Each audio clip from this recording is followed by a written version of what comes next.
41D, the first flight of the orbital Discovery, and the shuttle has cleared the tower.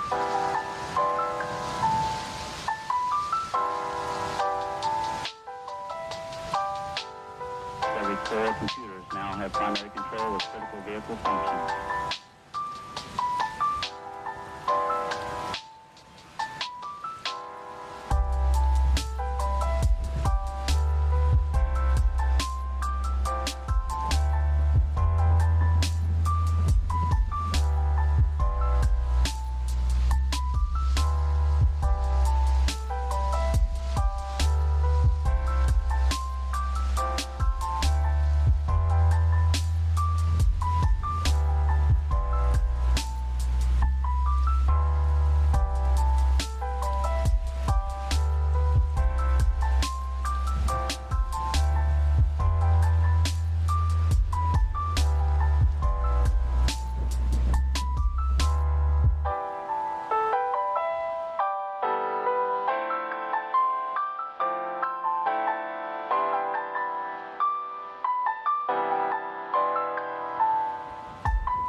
That's one small step for man, one giant leap for mankind.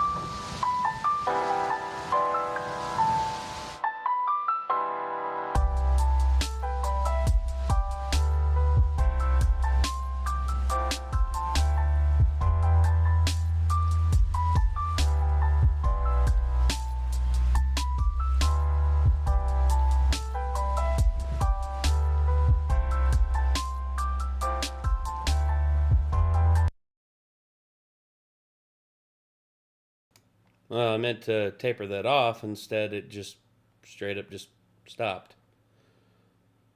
Whoopsie daisy. Sorry about that. Oh, I forgot I need to change this. Hold on 1 second.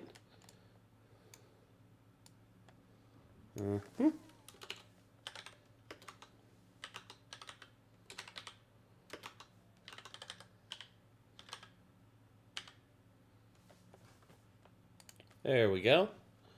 And, oh, right. I forgot to get the chat pulled up. Hold on, everybody.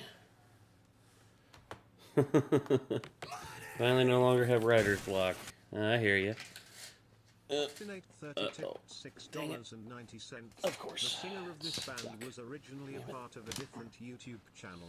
You'll All never right. guess who it is. So, I'll give you 2 hints. hold on, everybody. I'm He's trying to get the been chat on pulled up YouTube here. since Hold on 1 second. 2006.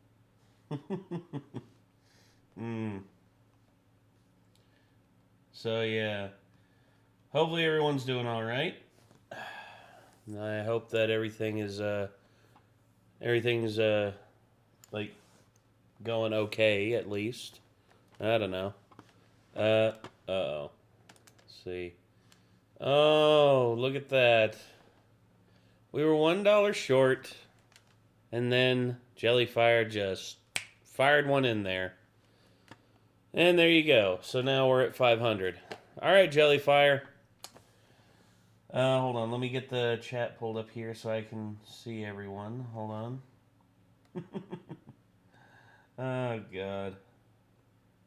I'm not going to be on long. I'm probably going to stream only for like an hour and a half, maybe 2 hours, if I'm lucky. Really? For God's sakes. Okay.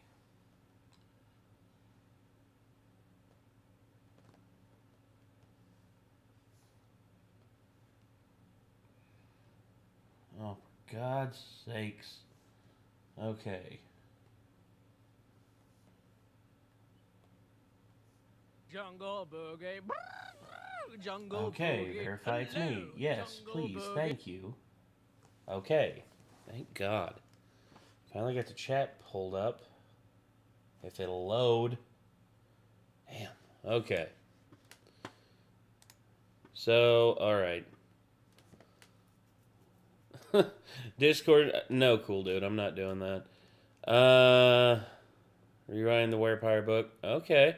What is Bean Boozled? Well, glad you asked that. This is Bean Boozled. So, basically, I have a tray full of jelly beans here, and I have a little spinner that I can either spin in this thing, or I can hold it up so y'all can see it, and then, basically, I just... And whatever it lands on, I will eat the color of the corresponding jelly bean, and whatever it is, regardless. And the flavors range from top banana to wet dog, toasted marshmallow to stink bug, black licorice to burnt rubber, Tutti Frutti versus stinky socks, juicy pear versus a booger. Yeah, so yeah, that's basically what we have there. So yeah, it's basically Birdie Bot's every flavor bean. Yes, but they couldn't call it that because probably copyright reasons. So yeah, Bean Boozled. So yeah, let's see, Jellyfire say, see, where's Jellyfire? Let's see, Jellyfire, yeah, you were the one that kicked us over to 500, so you choose Bean Boozled or Helium Phrase. Oh, gosh. Well, this isn't going to end well. I know I'm probably going to have a bad time. Also, a bean, Ron. A bean? Imagine a bean-flavored jelly bean. Oh no, not the forbidden jelly beans. Yes, it is in fact the forbidden jelly beans. Already at a 50 hit? Yeah. We were only $1 short. We were only $1 short, and then boom. Do the old Patreon intro in helium. Oh god. Well, Jellyfire, well, I haven't heard anything from Jellyfire yet, so I guess we'll see, but, yeah, like I said, Bean Boozled, plus, the, old tank of helium here. So what came first, the Harry Potter beans or these? I don't know. I really don't know. Want me to join, Nate? I'm not gonna be on long, Logan. I don't expect to be on long, but hello, how are you, Nate? Star Sailor, I'm all right. I'm fine. The Harry Potter beans came first. Okay, there you go. So that answers that. Thank you, Logan. You okay, Nate? I'm just tired. I had a long night of recording with Kate, and before that, I went up to my mom's house to weed eat, and there's a bunch of stuff going on. Yeah, it's a lot. In that case, I'll send shorts. Jellyfire, I don't need you to send in shorts. Send me what you want me to do. Either a phrase in helium, or the Bean Boozled challenge. What do you want me to do? What do you want me to do, Jellyfire? Because you're the one that kicked us over to 500. So yeah, you get to choose what I do. It's going all right, Martin. Also gives me something to do. All right, Logan. Hold on. I guess we can do that. Hold on. All right. Hopefully, okay. Alrighty, there we are. There we are. What's the Bean Boozled? Okay, Jellyfire, pay attention because I'm not going to repeat myself. The Bean Boozled challenge, basically, I have this tray of jelly beans here, and they are a assortment of different colors and everything. And I have this little spinner here, and in this spinner, I basically give that a spin, and whatever it lands on, I have to eat a corresponding jelly bean of the color that it gives me. And the flavor can range from either top banana or wet dog, toasted marshmallow or stink bug, Pomegranate or old bandage. Ugh. Peach or barf. I mean, yeah, it's literally just like that. So, oh, like the Harry Potter beans. Yes, quite literally like the Harry Potter beans. So, yes. It's essentially a game of roulette. Yes. And Where basically, Harry Potter Birdie Bots, it's not a game. It's literally just an assortment of various different flavors. yes, some good, some bad. Beans, please. Oh, God, here we go. Time for the beans. All right, and it landed on strawberry banana smoothie or dead fish, and it's this right here. So, yeah, this little bastard right here, orange with the red specks. So, I guess let's see what this is. Hopefully, it is not in fact dead fish, but instead the strawberry banana smoothie. Can't smell anything, so here we go.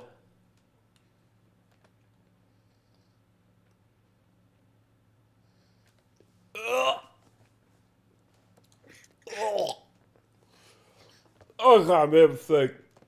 I made a terrible mistake. Oh God. Sounds like strawberry banana. That's how I react the same way to Oh it. my God. Oh, dead fish. Dear God. What the fuck? I hate strawberries too. Oh yeah, water. Oh, ugh. Dear God. Oh shit. Oh, fish wins. Yeah. Fuck my life. Also, I don't know if you read the comment I made, but there's a fun coincidence that happened today. And what's that, Logan? I finished the Nostalgia Critic tribute, my Yes. third commercials video, Yes. and just today, Doug uploads his new Nostalgia Critic video, and it's a review of one of my favorite movies, Rat Race. Yeah, I saw that. I love Rat Race. That's a funny ass movie. I just found it great. It's like I made a tribute video, and what do you know? Doug does a video on my favorite movie. Yeah. Also, apparently it must be good. My video must be good because it gave Star Sailor a new GIF to make and use in meme channels. Okay, that's good. All right, so I'm gonna set this over here. Oh, dear God. Okay, we had anything else donated in the interim? Oh God, yes we have. Ghetto and Optinate. Oh God. Okay, so let's see what we got from Ghetto Jesus and Optinate here. So let's go with Optinate first. They donated first, so let me go ahead and get that. We have Youth Fountain. That is it's a band, I believe. You know how much I sacrificed? Uh-oh. Then, of course, there's the Wicker Beast. The Wicker Beast always has to come in and make us aware of his presence. Hello, Nick. Ah, yes. So, alright. So, let me go ahead and get the one from Ghetto here. Let's see. Yeah, there's 3 from Ghetto, so... Hey, what's more More complicated. Kingdom Hearts or Metal Gear? Probably Metal Gear. I still need to play Kingdom Hearts. And the only reason I played is just because Goofy's in it. Tater the Bard. Oh gosh, I think I've seen this guy around. Tater the Bard's funny. Let's see. Uh-oh. Looks like Somebody ring the dinks. somebody just ringed the dinkster.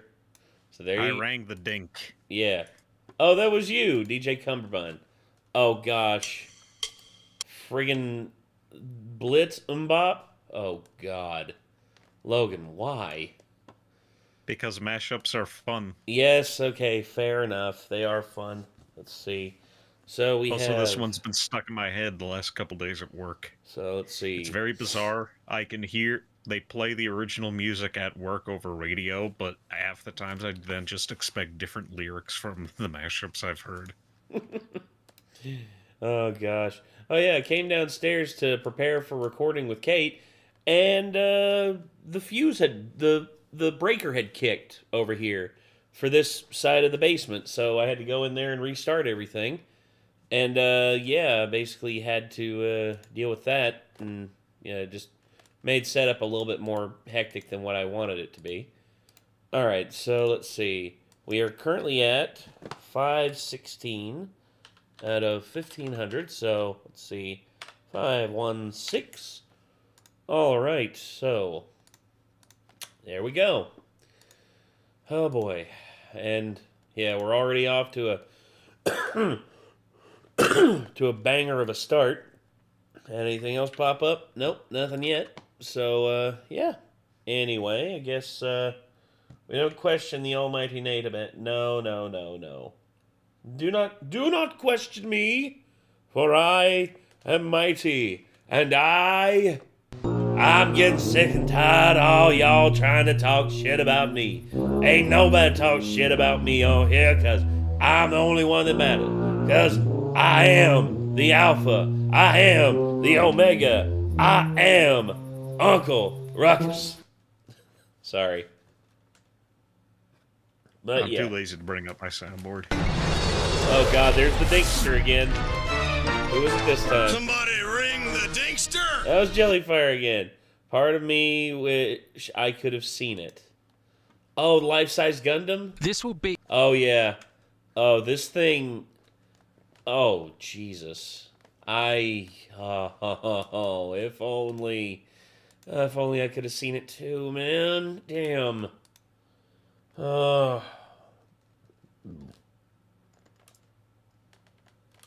Hi, Nate. Sorry I'm late. It's alright, Hernan. Just had to say the whole thing, didn't you? Yes, I did. I had to say the whole thing. At least I didn't drop the N-word. Oh! Big ass veneers. Okay. Alright. Fair enough. Fair enough. So, I just got one from Noel. Let's see what we got from our boy Noel. Oh gosh. Passionate White Sox rant. Oh, I think I've seen this, but in all honesty, hold on. Hi.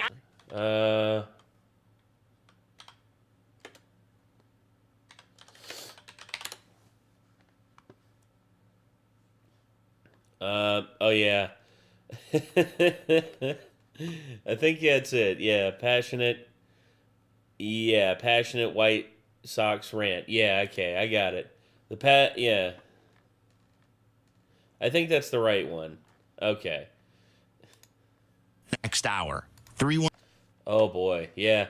If I remember right, this dude gets mad. This dude gets pissed. Oh Jesus, I would too if I had to deal with the White Sox as my team. Oh gosh, Even Flow. This song. Okay, so here's the thing about the song Even Flow. We actually, when we were doing shows early on in our wrestling, with our UCW, we had a character whose name was, and I quote, Sweet White Sugar.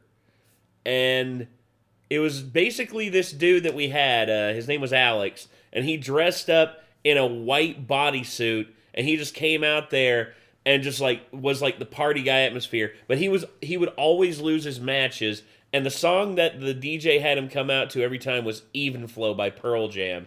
And every time I see that, I just imagine Alex putting on that white hood and just being like, man, this shit's hot as hell. I love it. I love it. Oh, God. But, all right. Thank you, Noel. Thank you, everyone who has donated so far. I think that is... Yeah, we got a lot of good stuff pulled up here. So let's go ahead and get these up on screen. And let's get started. Logan, let me... actually, I forgot to get you... get the screen pulled up for you, Logan. Hold on 1 second. Maybe. Harry! So, yeah, I've reached the top! Marv? Marv, what are you doing here? Thanks for dropping in. Well, there you go. Marv just dropped in. I still really do wonder if Doug will ever see any of these videos. He might. You never Might. know. You He's never be- know. All I know is he's been made aware of them. So someone could email him. I mean, I'm just saying, someone could email him and make him very aware of them and the fact that you're part of our community and you're an awesome kind of dude. Oh, okay. I thought for a second it was because I went to one of his chatting with Doug streams, sent a donation, said, "Hey, I made a tribute," and that's when I made the first one. And then sometime after I made my second one, somebody said to him in one of his streams, "Hey, this other YouTuber did the Cinnamon Toast Crunch commercials like you did. He ripped you off." Oh boy. Or something like that. Oh boy. Either way, what happened? Just thinking about like Doug seeing that and him just be like, "He did what? I'm going to sue him right now." And then he'll just be like, "I'm just joking. I don't care." Doug That's doesn't exactly care. what he did in the stream. I saw the clip. Oh, really? Yeah. He said it was something like, "Oh, this other YouTuber, the Lone Logan, did commercial video. He did the same Cinnamon Toast Crunch ones you did. Well, it's clear somebody's a ripoff artist, and that's clearly me." Oh gosh. Well, that's just the name of the game, man. I mean, hey, Doug's a pretty humble guy. I mean, as much as people want to talk shit about him on the internet, he's a very like straightforward and like he doesn't like drama. He just wants to create videos and have fun. That's it. I'd say let the man do it. Same with you, Logan. You don't wish to create drama. You're just doing your thing, right? Yeah. Yeah. Also, maybe this new video will catch attention because it's got a custom thumbnail as opposed to the other two. Yeah, it might. You never know. Okay. Well, all right. So I guess I don't think I'm gonna find the clip, Martin, simply because Doug's like chatting with Doug streams are like a few hours long, and I'd have to scan through everything just for a few seconds. Of course.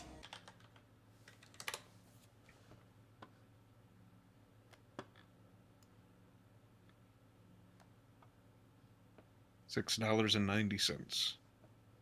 What? No, man. What happened? Sean Fantino, a.k.a. Franklin from GTA 5, seems like he's passed... Wait a minute. It's a fraud. It's a hoax. Yeah, that's what I was going to say. It's a there's hoax. so many death hoaxes. It's a hoax, dog. Nice try. Nice try, motherfucker. Nice try. All right. There was also the other hoax about the world's oldest turtle died, and everybody believed it, even though the date was April 1st. Dude, Lonesome George already fucking died. What are you talking about? No, what's that turtle in... I forget where it is, but it was like born in 1830 something. Well, yeah, well... Oh, I'm sorry. This is the one I was thinking about, Lonesome George. World's oldest turtle. There he is. Well, it's also just the oldest Jonathan, there he is. Thing. Oh, Yeah. Jesus. He's almost It's 200 years old. 1832. God. There was a hoax a couple days ago that he had died, and he's not. Man's 193 to 194 years old. God dang. That's a big ass, that's an old ass, big ass turtle. Damn. Okay. All right. Well, let's go ahead and let's just get on into the memes before it gets too late. All right. Anyway. Eggs. Here we go. Egg. And you killed it. Oh, I see what they're doing.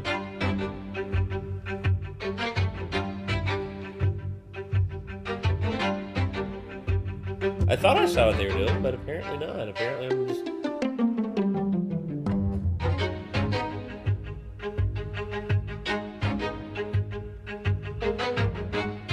Honey?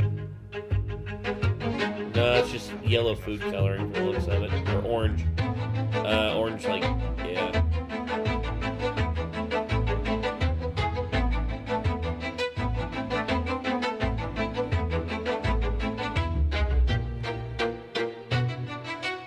I'm sorry, I would have fucked this up a long time ago, and I would not have done anywhere near as good as that.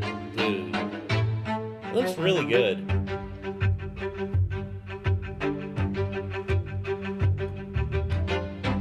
Wow.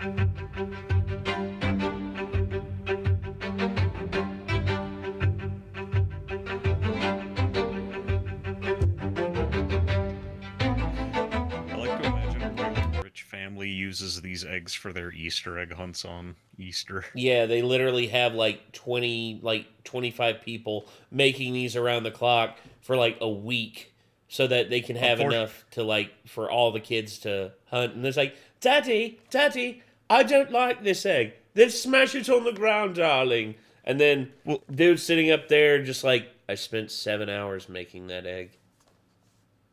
Well, that's what I was going to say, because they're hollow. I think it would only have to be like older kids or maybe adults that just decide to have fun with it. Maybe.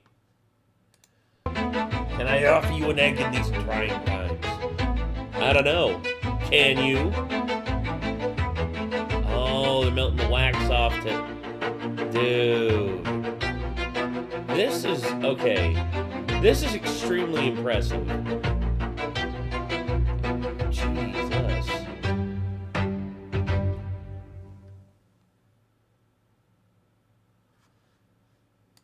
Yeah, there's Rat Race. Yeah, there it is. Yeah. I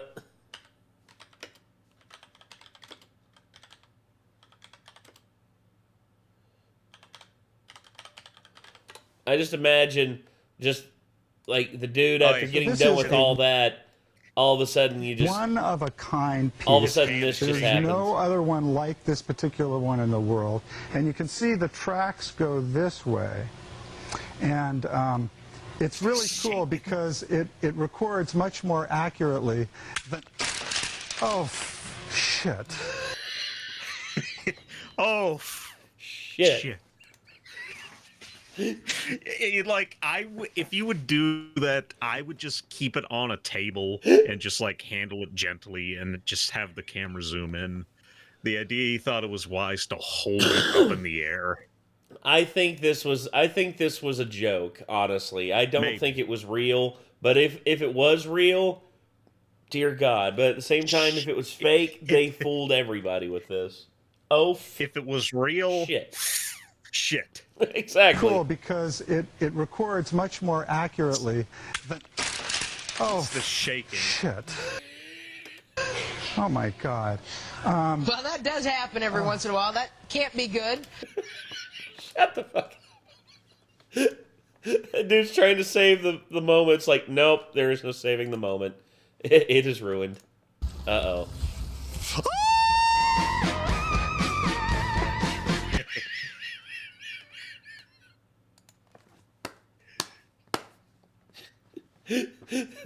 Good transition. Good transition there, Wicker Beast. Oh my gosh.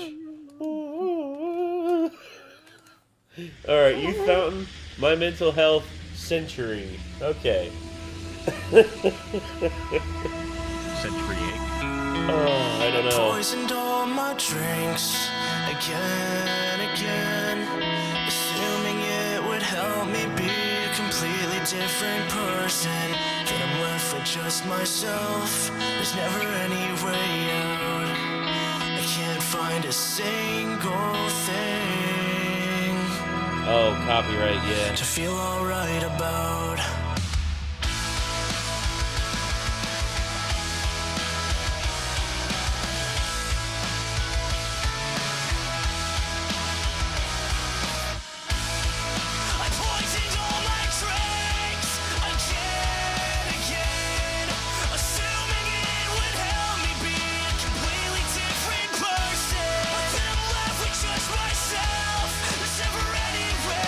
Recognize the singer.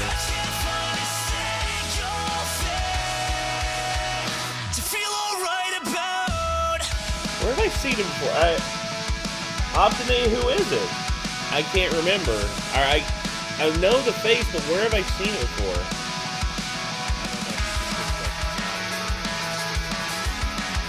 Jeez, that hi-hat works. Really good. That was from Cute Mario Bros. Not as familiar with that. Not as familiar with that, but that's awesome.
You know, that's just... the music's great. Everything... oh, yeah. Forgot the copyright thing popped off. My mistake. I forgot. That was the last thing I hit. I forgot to click on the video. Because when you... the last thing you click on, your spacebar automatically just... like, for instance... oh. Right there. Yeah. What tree am I picking in Invincible Versus? I have no fucking idea. But yeah, the music was good. I liked it. That was pretty damn good. I'll just say, you know, the story in the video and all that, it's just like, dude, if she's with someone else, she's with someone else. And I know it's hard to say, just get over it, but at the same time, if you're hung up on someone who's unavailable, you're literally just yelling into the void for no reason. And there's much greater opportunities out there for you to find someone else and just move forward with them versus waiting for someone who obviously, it's once again, just, can't tell you how many times I've ran into the situation where it's been like, oh, you know, they always come to me because I'm a good friend and I'm easy to talk to and I can bullshit with them like all night and like talk to them. They basically would always tell me like, he treats me like shit. He's like cheated on me and this and that. And here I am and I'm just thinking to myself, you could do so much better than that guy. And then all of a sudden it's just like, oh, but I can't leave him. I just love him so much. I love him. It's like, oh my God. once again, just love is not a, love is very complicated, and honestly, just there is no 100% right answer. It's just whatever, man. Okay, complicated gaming. Kingdom Hearts versus Metal Gear. Oh boy. Can only imagine what this is going to lead to. So let's check it out. Hey, what's more complicated, Kingdom Hearts or Metal Gear? Both. Yes. Both is good. You're not making any sense right now. Okay, so both are complicated, but they're complicated in different ways. Explain. So Kingdom Hearts is complicated and hard to follow because the world is just much more expansive. I mean, there's 13 games and 358 out of 2 things to keep track of. I mean, you have multiple characters, worlds, storylines, and Master Xehanort. Isn't he a character, though? No, he's multiple characters. Yes. What? Yeah, there's a lot of time travel stuff in there. I'm sorry, did you just... And not only time travel, but alternate selves, as in your soul getting split in two, one part of you becoming a heartless, other part becoming a nobody. Yeah, again, it's just, wow. Say time travel? Oh yeah, there's time travel as well, and it does have its own rules, and those rules are stupid. How does it work? We don't have time for that. Okay, so the world is more confusing. Say what, Logan?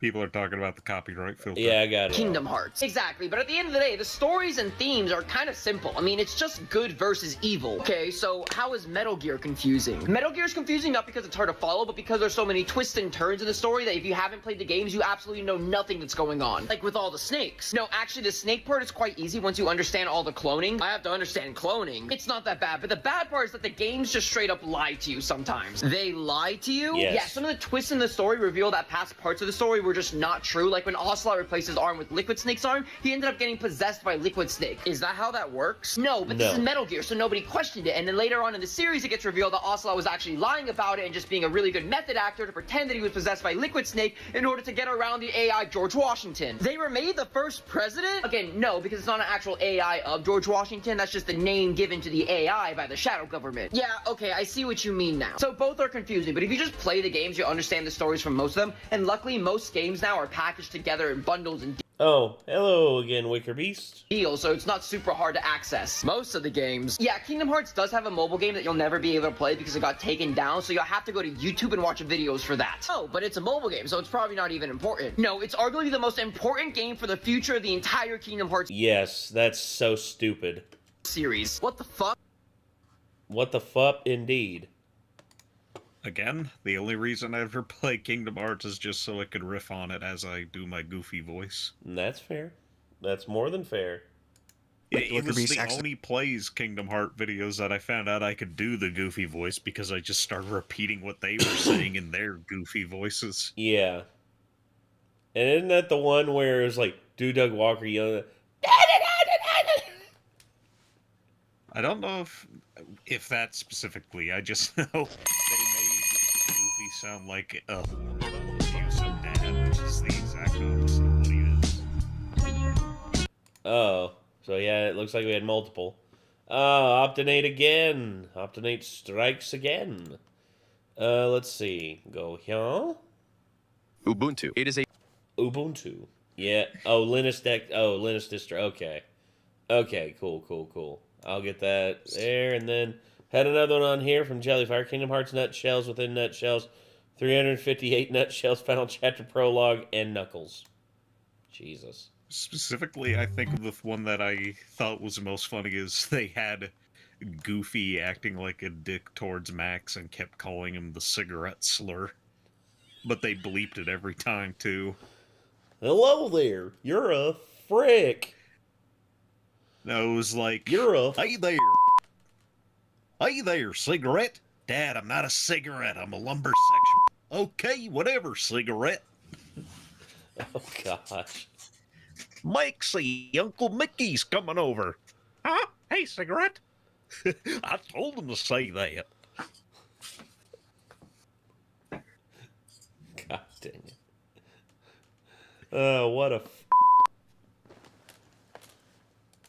All right. Zealand creative, Big Yoshi cult. 11th grade. Forget. I saw this one TikTok of this. Nate, refresh the page. Okay. Which one?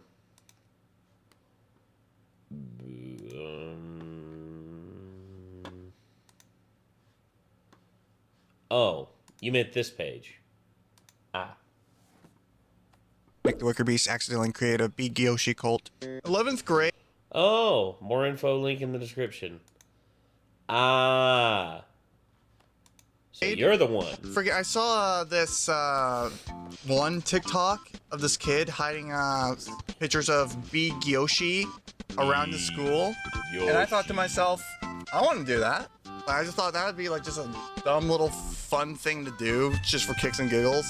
So what I did was I just printed out like 20 pictures of like Big Yoshi. So I just put them all over the school until I ran out, and that was that.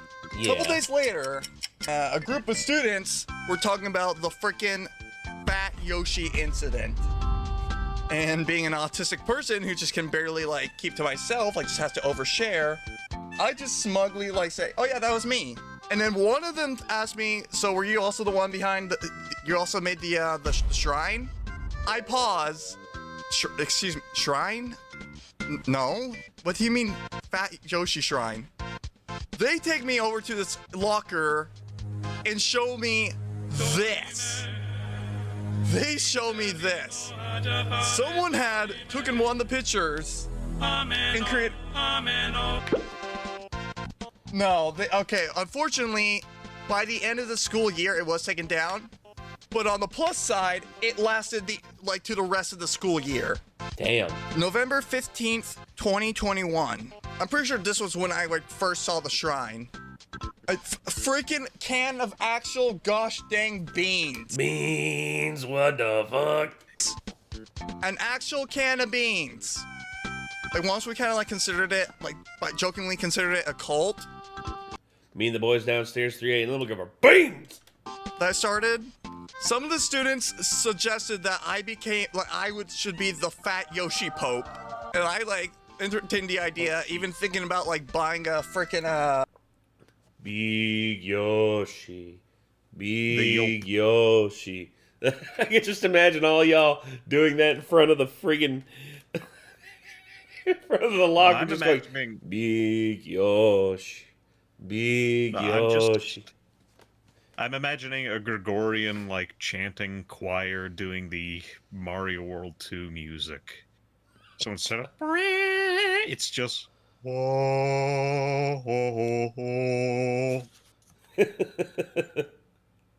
Also, what's with all these high schools with shrines? There's the Yoshi shrine, there's the Danny DeVito shrine. We're hearing this. It's one memes, school. dude.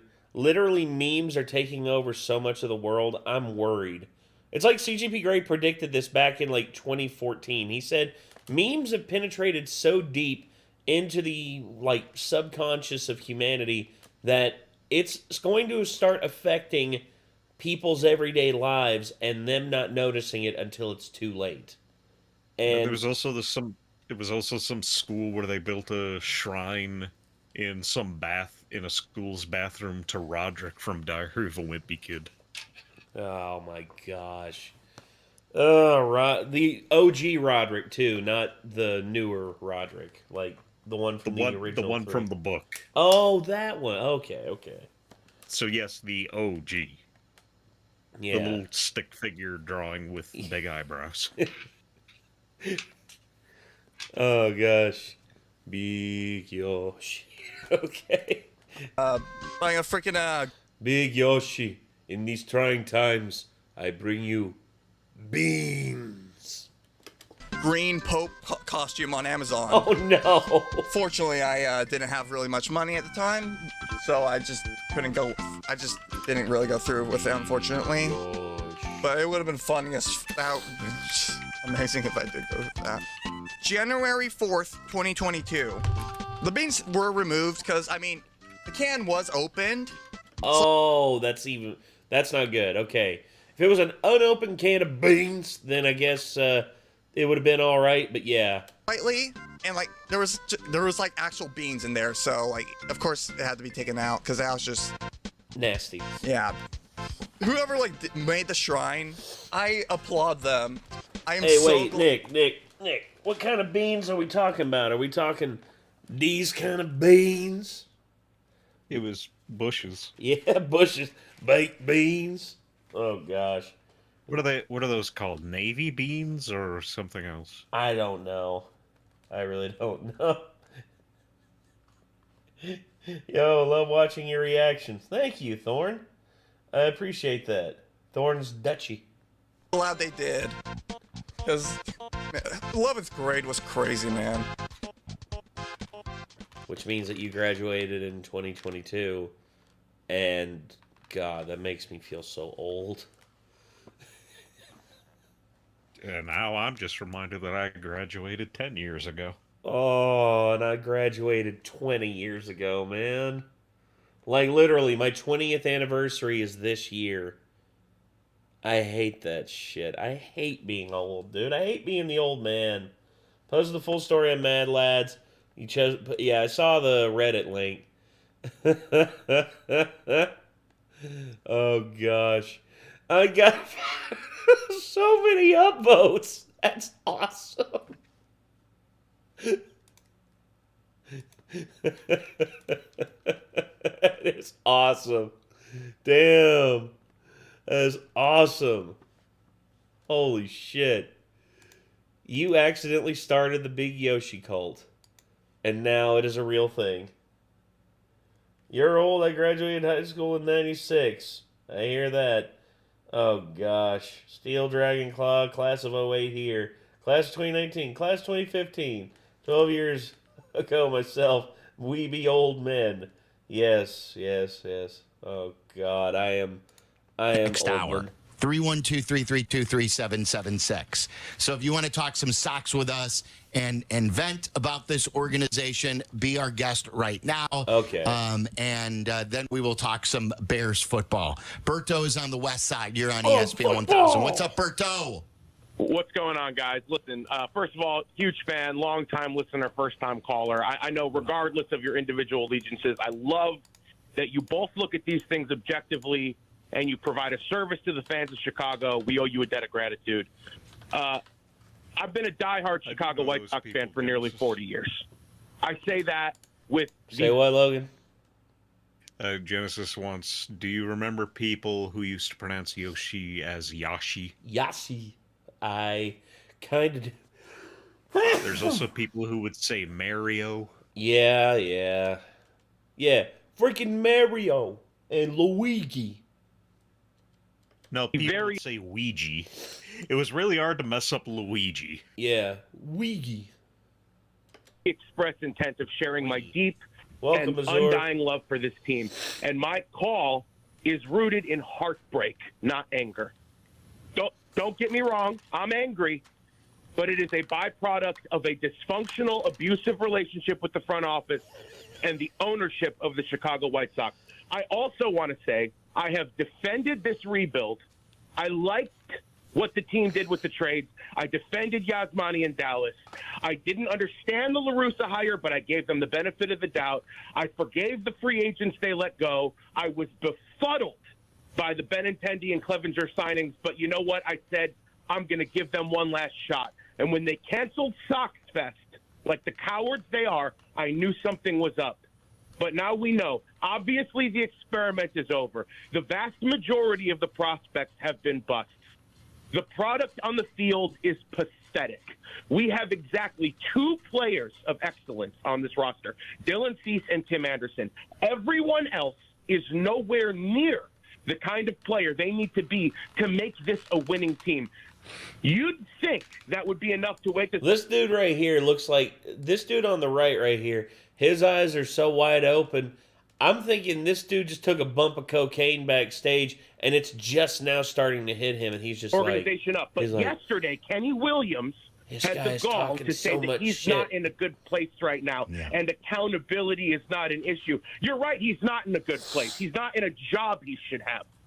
Think about all the promises that Rick Hahn made, mired in mediocrity. He bragged about Romy Gonzalez in spring training, and I'll trade him if I get the right price. Think about the things Grifol said, come to the park, we're going to kick everyone's butt. They must have been talking about the fans, not the other teams. The entire lineup is batting under 220. The best. That's terrible.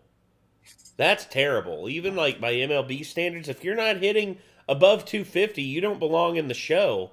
And yet most of their rosters hitting under 220? That's nutty. Bro, that's terrible.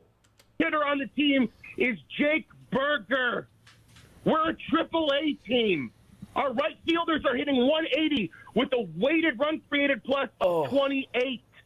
I don't even need to tell you about the pitching staff. Katz has got to go. Moncada, TA, Eloy, Yaz, Joe Kelly. It's week 4. They've all already been hurt. Oh, yeah. $9 more, and we got another helium phrase or being boozled. Tens of millions of dollars on replacement level players while stars go elsewhere. We're 11 games under 500. The Bears needed 6 months to get 11 games under 500. We needed 3 weeks. In the 15 years of Rick Hahn, we have been a constant experiment that has never panned out. In the 25 years of Kenny Williams, we had exactly 1 season of excellence with a perfect storm of players that has not once come even close to being the same. I don't want to hear about the strength of schedule in April. With the money we've spent, the players we have playing 500 ball should be underachieving, not 11 games under 500. We keep going after players that Rick Hahn liked 5 years ago. Lance Lynn, over the hill. Yaz, over the hill. Benintendi, he wanted him in the draft 6 years ago. He's got a .1 WAR. Clevenger isn't just a clubhouse cancer and a disgusting human being. He's a horrendous pitcher. Joe Kelly has been useless. We signed Vince Velasquez. Give me a break. Damn it, Kelsey. Nogle's famous pie line. All right. Chicken pot pie is the pussy. Yeah. All right, Kelsey. You wanted it. You got it. Let's shake up the helium.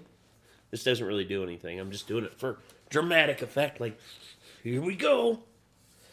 Okay. Open the valve.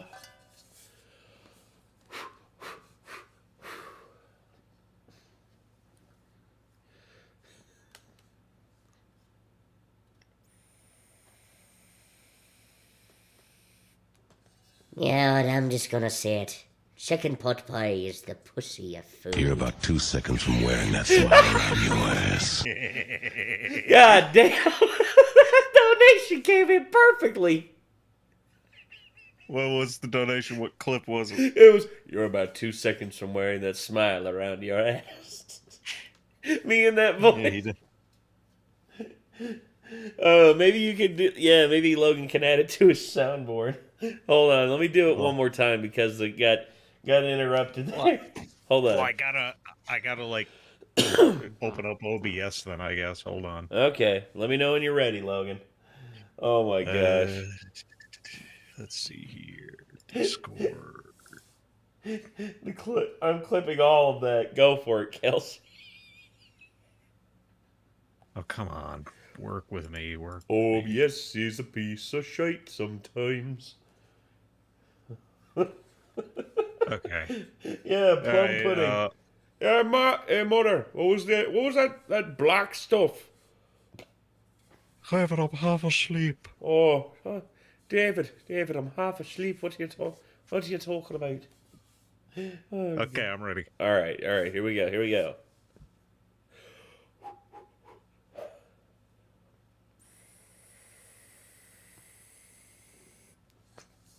You know what? I'm just gonna say it. Chicken pot pie is the pussy of food.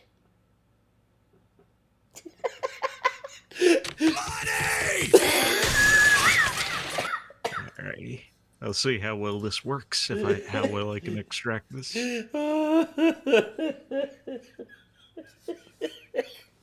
Oh, God.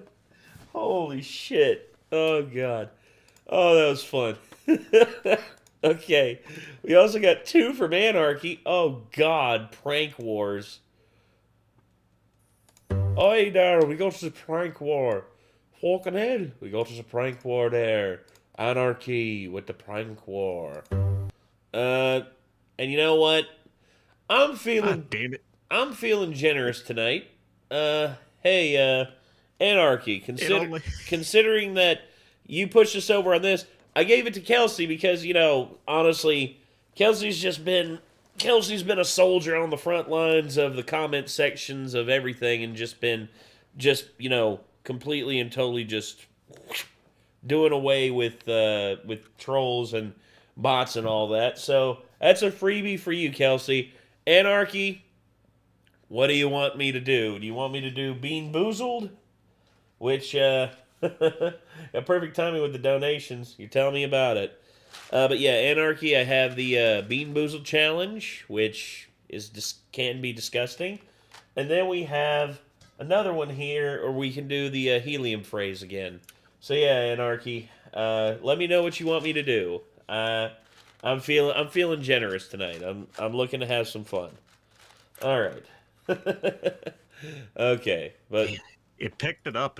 But it's super quiet. I gotta edit this to make it louder. Oh gosh.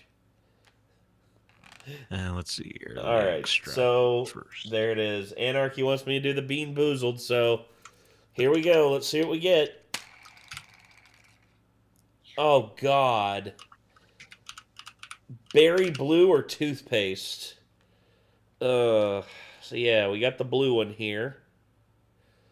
I guess let's take a look and see what we got. Hold on.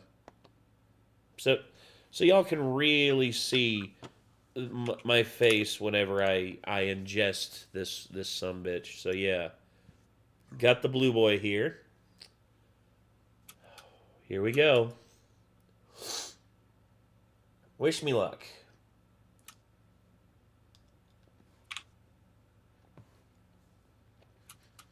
Oh, yep. That's toothpaste. That is toothpaste. Oh, God. It's not as bad as the last one. No, nowhere near as bad as the last one. The last one was terrible. This, Jesus. Damn it, I already brushed my teeth earlier tonight. Ugh. Yeah, there you go. Ugh. Oh, that was fun. Ugh. Ugh. Jesus. Okay. All right, let me go ahead and add what Kelsey put in. Including everything that would be... yeah, at least it's better than dead fish. You ain't kidding. Way better than dead fish. Holy shit. Okay, everybody. So, yeah. We're currently at 561. There we go. So, yeah. I guess, I always had Crest, and never mind the taste of toothpaste. Crest I'm usually pretty high on. I like Crest. I especially like their whitening, the one that's got like the I forget what it is, but it's got like the whitener in it. It's actually really good. Toothpaste is the best disgusting flavor, and it's not that bad. Yeah, it's not terrible. It's not terrible. Did it taste like plaque, Nate? No, it didn't taste like plaque. It tasted like fluoride and like fake mint. You know that fake minty taste that a lot of different stuff has? That plus fluoride. Ugh. But yeah. Anyway, let's go ahead and see if what we got here. John Jay, Yonder Alonso, between them, that's $200 million on a bunch of black holes and an ERA of 240. The entire organization is poisoned. The entire way that they go about their business is a failure. Firing Rick isn't enough. Firing Kenny isn't enough. If Chris Guest gets promoted and we have to sit through another 15-year retool rebuild, you're just going to hear from me again in 2038.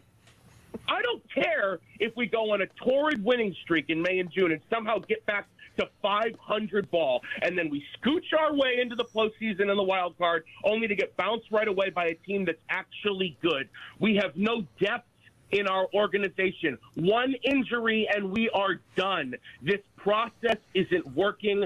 Our farm system has been in the bottom 10 for 45 years, aside from the one frame of time when they traded all our talent away and graduated them all right up, and then we were the worst again.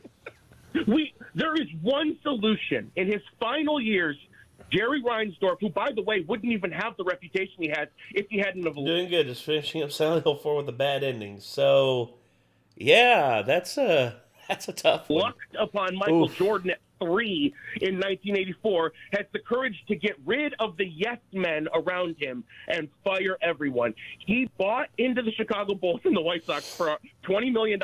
He's worth $2 billion now. He needs to use a fraction of that money he made on the backs of Chicago's blue-collar baseball fans and pay for a front office to come and rebuild everything. Rick Hahn and Kenny Williams cannot be trusted to rebuild this team again. They need. Oh yeah, I remember Sohinki. Sohinki got fucked so many times on that Bean Boozled challenge. As much as I talk shit about Smosh, I did like Smosh games, especially with like Sohinki, Lasercorn, Mari. Like all of them were just hilarious on there. I actually played against Lasercorn and Sohinki in Friday the 13th, the beta when it launched, because I was an early adopter with the Kickstarter. I actually got to play with them. It was actually kind of cool.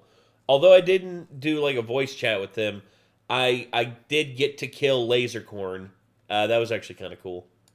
To retire and go off into the sunset and play golf with the millions of... Oh my God. Logan. You did it.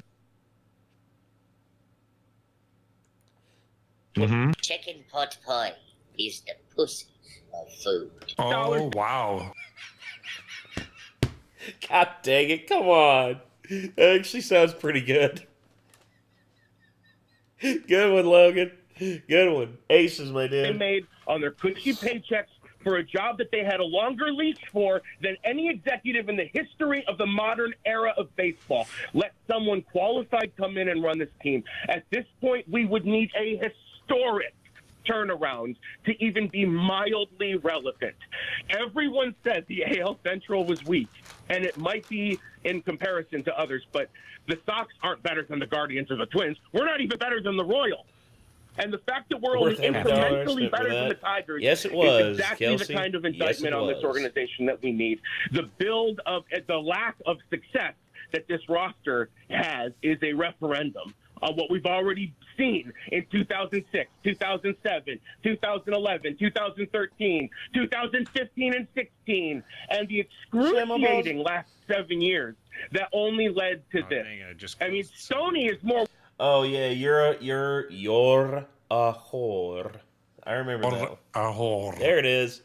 Oh, hey Brandon Chapman. Joggle. What's good? Shema balls. There it is. There it is. Yeah, there's Shema balls. Worried about Lance Lynn eating a salad. That is a big nut. Than the entire organization not knowing how to teach major league prospects how to hit a baseball. All right, Ferno. Bruno, you get an A+ purely on presentation. I mean, like that was presentation. You will of the. Yeah, there you go. Linux distro explained in 4 minutes. All right, here we go.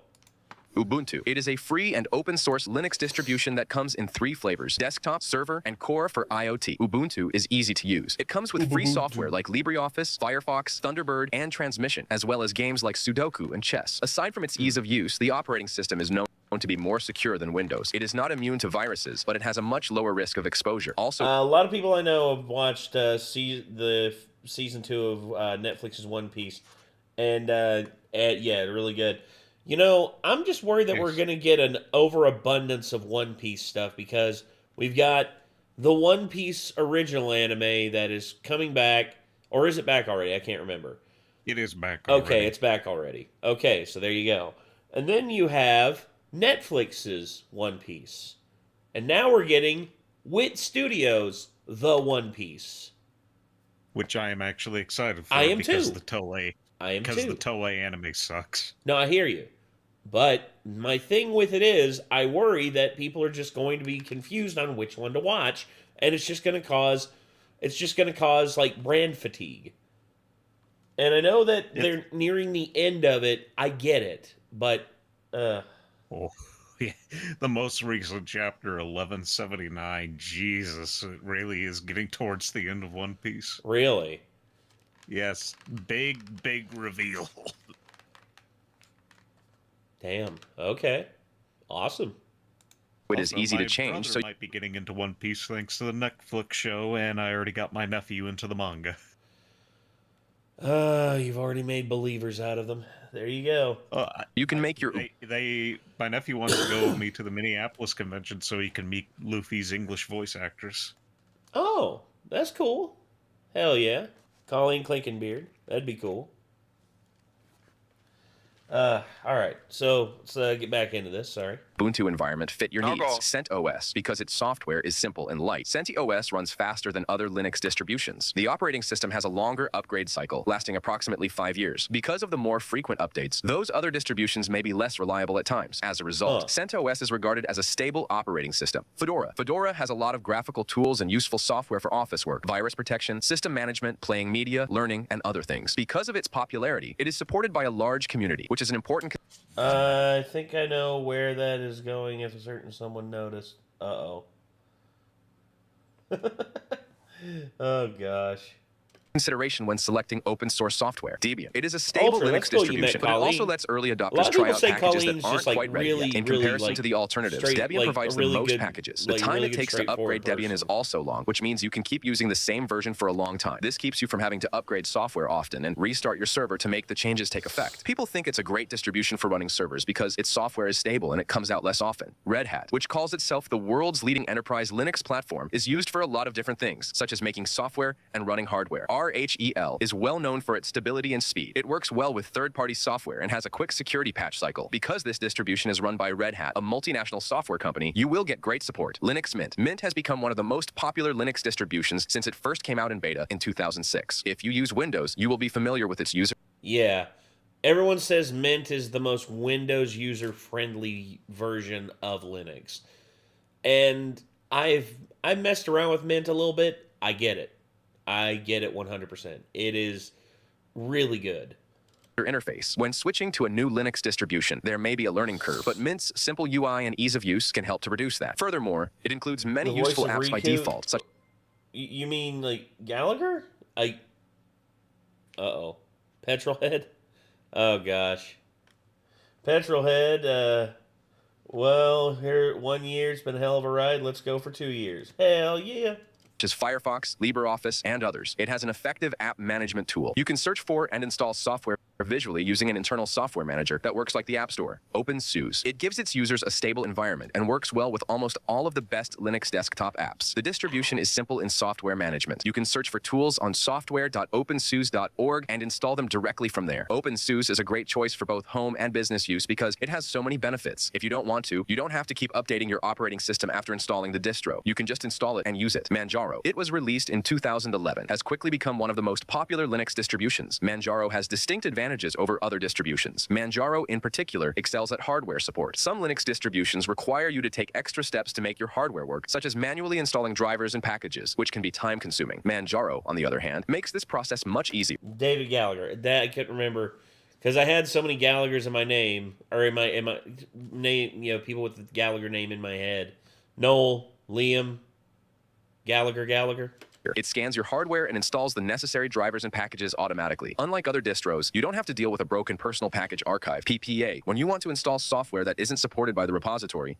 Elementary. It was released in 2011, distinguishes itself from other distributions by including its own desktop environment called Pantheon. It has its own user interface and apps as well. Elementary. A lot of people say Element is really familiar to people who are Mac users. OS has a minimalist design that focuses on simplicity, making it simple to learn. This minimalist design allows users to focus on what is important and increases productivity. OS Zorin. For those new to Linux distributions, Zorin OS is a good place to start. Its user interface looks like Windows, and in Zorin's premium editions of OS 9, you can change the user interface to look like Apple's Mac OS. One of Zorin's strengths is its speed, and its operating system supports over 55 languages. Kali Linux. I made a whole video about Kali Linux. Check it from here. Arch Linux. It's a lightweight and flexible Linux distribution designed for advanced users who value simplicity, control, and customization. It follows a rolling release model, meaning the system is continuously updated without the need for major version upgrades. This ensures users always have access to the latest software and kernel features. Arch is known for its minimalistic approach, offering only a base system that users build upon by manually installing and configuring everything, including the desktop environment. This hands-on approach encourages users to learn more about Linux internals, making it a popular choice for those who want complete control over their operating system while maintaining a lean setup. Arch's package manager, Pacman, allows allows easy installation and management of software, and the Arch User Repository provides access to a vast collection of community-driven packages.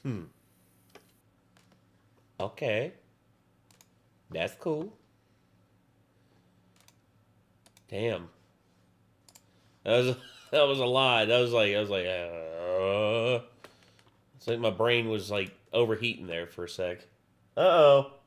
Use Linux, ignore Zorin OS. Yeah, okay. I heard about Zorin. I heard about Mint. I heard about Element. I've heard about multiple... of course, I know about Ubuntu because Ubuntu is just... God, dude. There was actually a dude who wanted to make a phone using Ubuntu as its main operating system. And he basically wanted it to be a desktop phone. As in, there was going to be a dock that you could literally plug it in on, and it would literally turn into a desktop. Like, it would the OS would open up a desktop, and you'd be able to run the phone, like, basically run a desktop operations through a phone on a computer screen. I thought that was really cool. Dead Meat Zorin? No. Not that Zorin. That's good Zorin.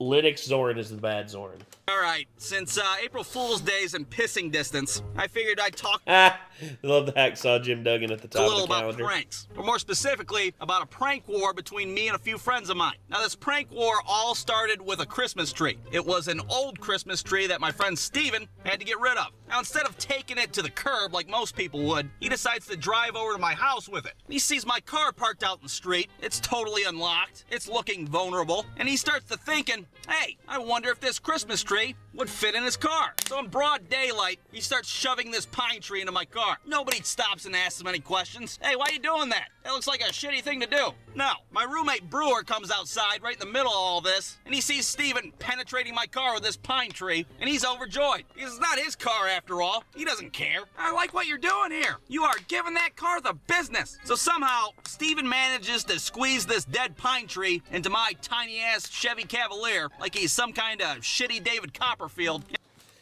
I had a Chevy Cavalier. I can attest. It is a tiny car. It was hilarious. My fat ass driving around in there was a girl. There's this dude I hang out with whenever I go to my sister's house. He always brings his daughter with him, and she's just getting her learner's permit, and she always asks if she can drive his truck around. And he's got when I say a big boy truck, I mean big boy truck. I'm talking like a Ram 3500. Big sumbitch. So he lets her drive that around, and he says the amount of looks that she gets, like people just like looking up at this little girl who can barely see over the steering wheel, is driving around this big ass like Ram 3500. And he basically just said it's basically like seeing a fat guy in a really tiny car. And I'm like, oh, so like me and my Chevy Cavalier. And he was just like, you drove a Chevy Cavalier? And I'm like, yeah, dude, I drove a Chevy Cavalier. He was like, that must look funny as hell. I'm like, yeah, it did look funny as hell, especially when I got T-boned by some drunken like old woman. Oh, yeah. But yeah, anyway. And a few hours go by, and I walk out to my car. I take one look at it, and I'm like, hey, wait a minute. Something's different. I don't remember putting a goddamn pine tree in my car. Part of me wasn't even mad. You kind of have to be impressed that he actually got the tree to fit. It had to be at the precise angle. His ass had to be out there with a giant protractor or some shit. That's pretty impressive. But I tell you what's not impressive, the 8 million dead pine needles that are scattered throughout my car. They're on the cup holder, on the dashboard. Every time I sit down, it feels like a small porcupine's getting shoved up my ass. Honestly, at that point, I'm going to the nearest car wash, and I'm using the vacuum, and I'm getting all that out. The problem is, it's not the pine needles 100% you got to worry about. It's the sap. The sap that gets all over everything. And there are very few things that can, like easily remove pine sap. Oh, God. Would rubbing alcohol do it? Rubbing alcohol, I think, does a decent job, but that's the problem. The amount, like, rubbing alcohol just all over the place in your vehicle, your car's going to smell like the inside of a rubbing alcohol bottle for, like, weeks because of it. Now I gotta figure out how to get back at Steven. But before I get back at Steven, I decide to get my revenge on Brewer. Because after all, he could have blew the whistle on this whole operation. He could have at least shot me a text message like, hey dude, there's a Christmas miracle happening outside if you want to come check it out. But no, he didn't do that. So I form a little posse, have a couple people come over, and we decide to try to duct tape Brewer's bed to the ceiling. Now I don't know if you've ever attempted such an ambitious maneuver, but taping a bed to a ceiling is a little difficult. You have to have 3 people standing on chairs holding the bed up to the ceiling, box spring and all, while one person goes around and tapes everything. We used 3 rolls of duct tape on this goddamn thing, and it just wouldn't stay. God damn it. Well, I guess we're gonna have to use plan B. Plan B was we're just gonna steal his bed and hide it somewhere. And then, since we're so goddamn funny, we're gonna put a piece of bread where his bed used to be, and then we're gonna drive to his work and leave a note in his car. And the note says, you look tired, go to bread. God damn it, we are comedic geniuses. Now, I can only imagine And working at the Circle K. Oh, God. the look on his face when he read that weird Circle K, a.k.a. discount Buc-ee's. You know, anytime someone says, oh, this gas station's the best. Oh, Sheetz is the best. Oh, Weigel's is the best. Oh, this... No, Buc-ee's clears, dude. Well, Buc-ee's is like S God tier. Well, I've never been to Sheetz or a Buc-ee's, but I guess as my Midwest bias, I'd say Quick Trip. Quick Trip? I've never been to a Quick Trip. I have never been to a Quick Trip. Or Quick Star, as it's known in some states, because there's a different Quick Trip that's a completely different company. I have a Quick Trip near me. Oh, well, I've never been to a Quick Trip before, but I've been to a Sheetz, been to a Weigel's, been to a Circle K's, and I've been to one Buc-ee's. And I'll tell you what, I would go to Buc-ee's every single time because of just the amount of shit they have in there, dude. Good God, it was amazing. Anarchy, that's the right Quick Trip. Optinate, Quick Trip with a Q is a different one. Ah, okay. Oh, gosh. Racetrack makes the best freaking coffee. Never did that. I never had that. In 2000s era, let me ask you a question. What's a Chevy Cavalier, Nate? It's a tiny little piece of shit car that Chevy made trying to appeal to the common buyer. But instead, all they did was make a cracker box on wheels that had shitty gas mileage, had 0 safety features, and folded like a friggin' accordion anytime anything over 500 pounds hit it. Yeah. Except we don't have them here on the West Coast.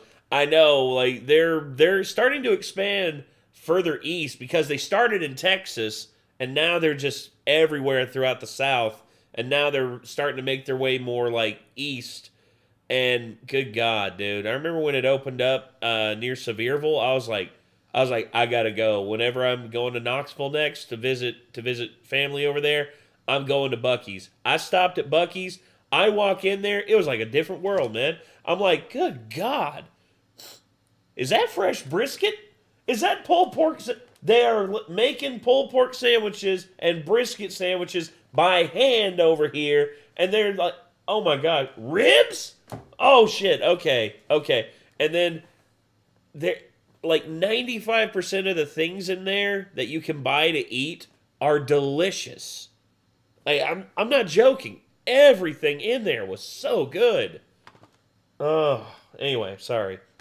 cryptic ass message that we left in there. You look tired, go to bread. That's Texas, what baby. What Exactly. does that mean? But I'm sure it made perfect sense when he got home and had to go on a shitty little scavenger hunt for his bed. But you bet your ass he did find it, because a slice of Wonder Bread makes a shitty place to sleep. Okay, cross Brewer off the list. Now on to Steven. But before I could get back at Steven, for whatever reason, my friend Cody decides to throw his hat in the ring. He wants to get involved in this prank war. So the next day I'm at work making pizzas, and Cody shows up. And I think they would, except I think they're afraid of all the of like the taxes in California.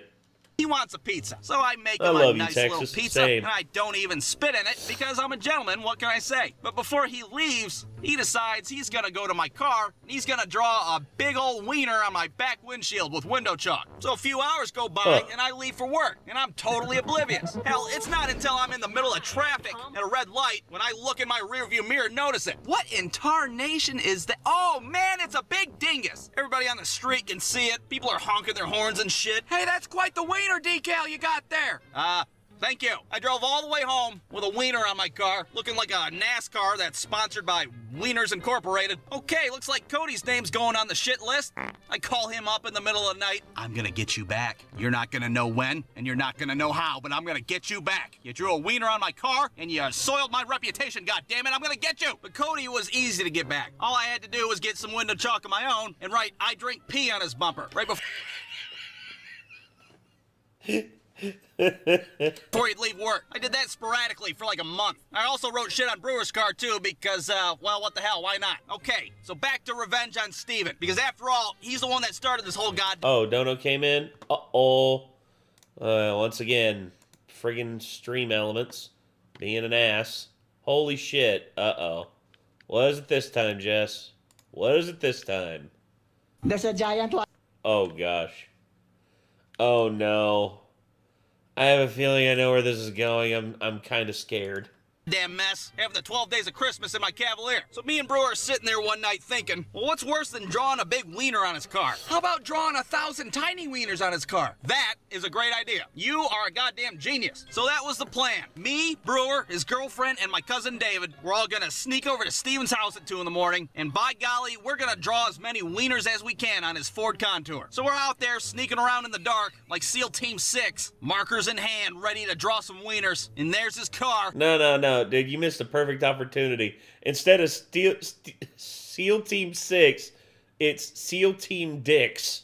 Looking vulnerable, just like mine was. So we get to wiener drawing. Some of them have smiley faces. Some of them look like they've been hit by a car. In 15 minutes, we covered every square inch of that car with a phallus. Job well done, gang. Let's hit the road. The morning rolls around, and Steven's uncle pulls up in front of the house. He's the first one that gets to lay eyes on the Wienermobile parked out front. Oh my God. What kind of shit is my nephew getting himself involved in? He goes inside and tells Steven's mom, hey, there's a bunch of wieners on your son's car. What? Steve's car, there's a bunch of dicks all over it. Like severed dicks? No, Jesus Christ, they're drawings. Not a bunch of cut off dicks all over his car. What the hell's the matter with you? That morning was the morning that Steven had to get up and scrub 1,000 wieners off his car. And I take great pride in that. I feel like that's ample Yeah, you rub them wieners. revenge for what he did. Hey, You deserve it. that's quite a bunch of wieners on your car there. Yeah, I'm aware. Thank you. My favorite part of the story is that 6 days later, Steven's at the gas station filling up his car, and he looks over to his gas tank and he sees one little wiener that he missed with a little message that says, insert here. Oh,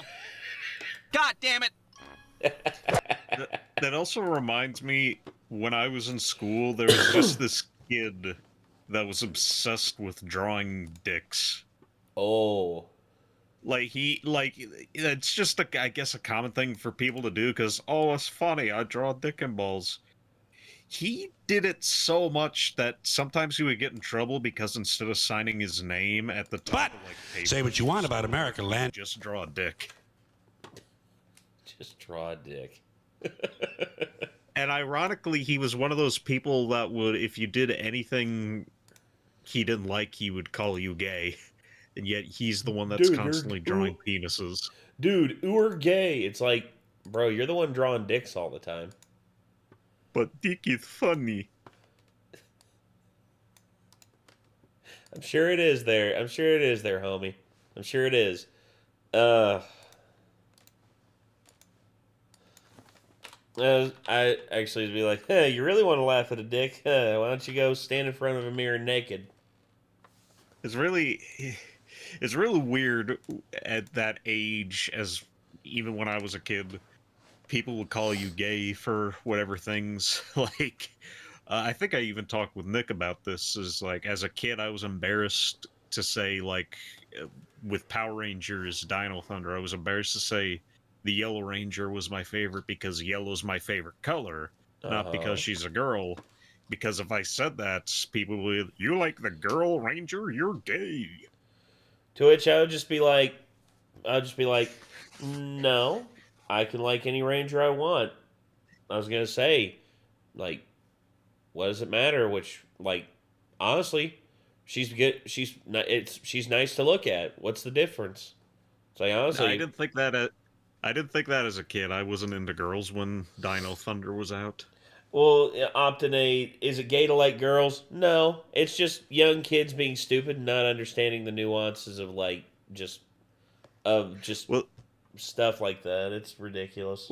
Well, that's also a post somebody made where it was like, I'm sorry, if you think this is attractive, and it's a picture of a woman that has a six-pack abs, and this guy's like, if other men find this attractive, turn in your man card. You're officially gay. This is basically a man.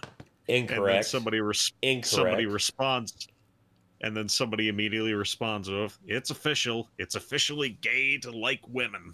Yeah. Honestly, it doesn't matter like what you like, as long as they're of consenting age, and as long as it's not like as long as they're consenting and they're of consenting age. I mean, what does it matter? Personally, dude, I look at Maki from friggin' Fire Force, and I'm just like, dude, Maki's a banger, dude. She's awesome. She kicks ass, and she's friggin' jacked. Like, what's wrong with that? It just seems to be a thing where if somebody likes something that they don't like, they get like really aggressive. It's like, how dare you not find the same thing that I find attractive? And that's my point about it too, dude. It's like everyone's got their preferences on how they want to go about shit. Honestly, to me, it's just like, bro, I bet you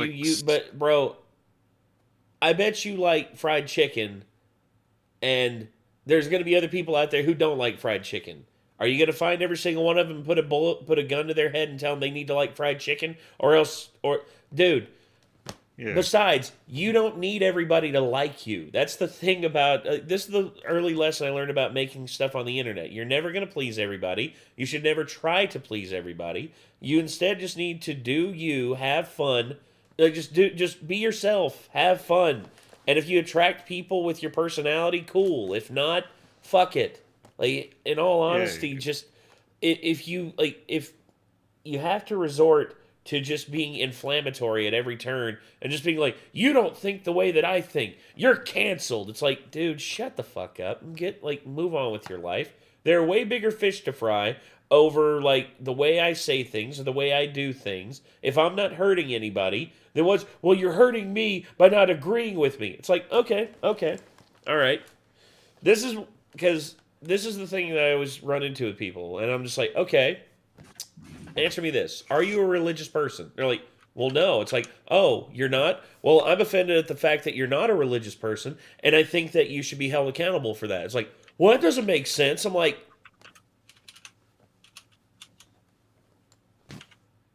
shit. But you can't make people understand that because they lack the level of critical thinking skills that just makes everything...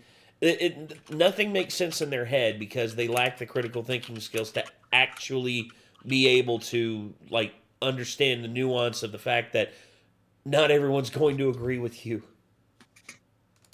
This will be your last time to see the life-sized moving Gundam in Japan. I don't want to lose this. After a little over 3 years, Gundam Factory Yokohama will be closing down on March 31, 2024. Alongside the decommissioning of the RX-78F00, the Gundam Lab, which details the creation of the moving mech, will also be closed, as will the store and the cafe. At 18 meters tall, the RX-78F00 Gundam is a standout achievement of the franchise and anime as a whole, and was made to celebrate the 40th anniversary of the series, supervised by the creator himself, Yoshiyuki Tomino. This is still one of the most coolest things I've ever seen in my life, and you all better hurry, because... it's too late. Well, what I was going to say is, somebody got really pissed at me because I said I didn't like goth girls. And that's fine. Like, they were like, it was multiple people. They were like responding like, "You have no culture," or this one girl even responded as like, "That's okay. We don't like you either. Nobody likes you." Just be like, okay, whatever. I like me. That's all that matters. Uh-oh.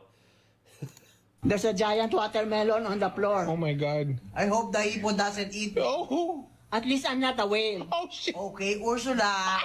Keep quiet, bottom. The hawk is blocking the TV. Oh my god. Wow, Snorlax can talk. Everything big but the ass. No, you have something here. Oh, no, you're 14. Natamod ka lang nung araw, ha? The child I should have swallowed. Well, you look like you inhaled and never exhaled. Live action, Maui. Mrs. Pop? Putang ina ka. Ha? You're telling the whole mother? Ha? Hoy, Pumba. What's up, Tabo? Okay, siya mo. Feels very tall, bitch. That one got me good. Feels very no bitch.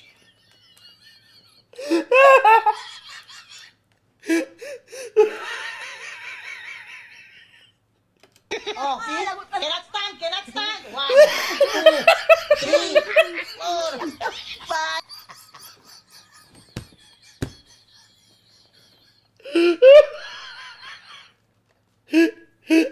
Yeah, I think Mrs. Puff might have been my favorite. Yeah. This Puff one was good too. That one got me a bit, but Pillsbury Dopey. Damn, That's Jess. my mom used. That was a nickname. That was a nickname my grandma called me when I was a baby. She called me the Doughboy. Oh no! Really? It's just because I. It's just because I was a. It's just because I was a fat little round baby. Oh boy. Oh Jesus. Oh, I'm lightheaded. Holy shit! Thank you for that. Thank you for that, Jess. That was awesome. I really was a fat baby, though. I'm just thinking there was this picture. You know, when babies are really young, you might give them a bath in the sink. There's just this picture of me nearly filling up the whole sink with my big baby guts sticking out. And I got this like double chin because I'm like laying down but trying to look over, and I like sticking my tongue out, smiling.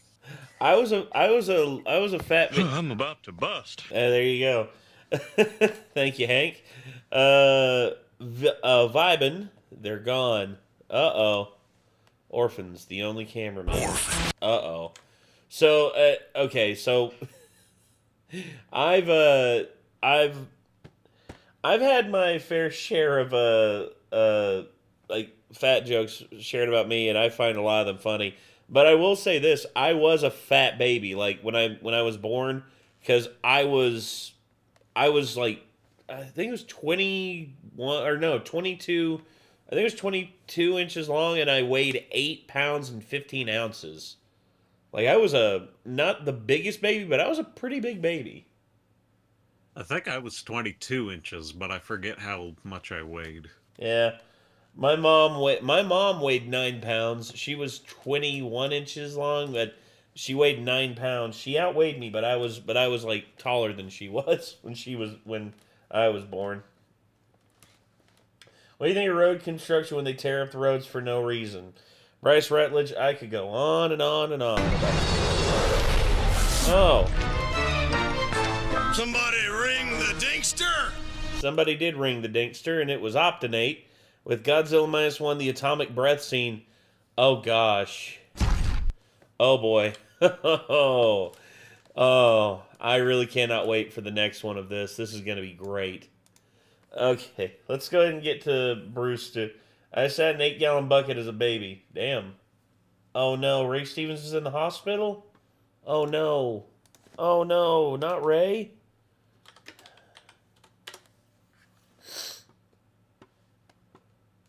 Oh, no. After breaking neck. Oh, no. Ray. Damn, dude. In fall is... Oh, no. Breaks neck after serious fall in Nashville. Oh, no.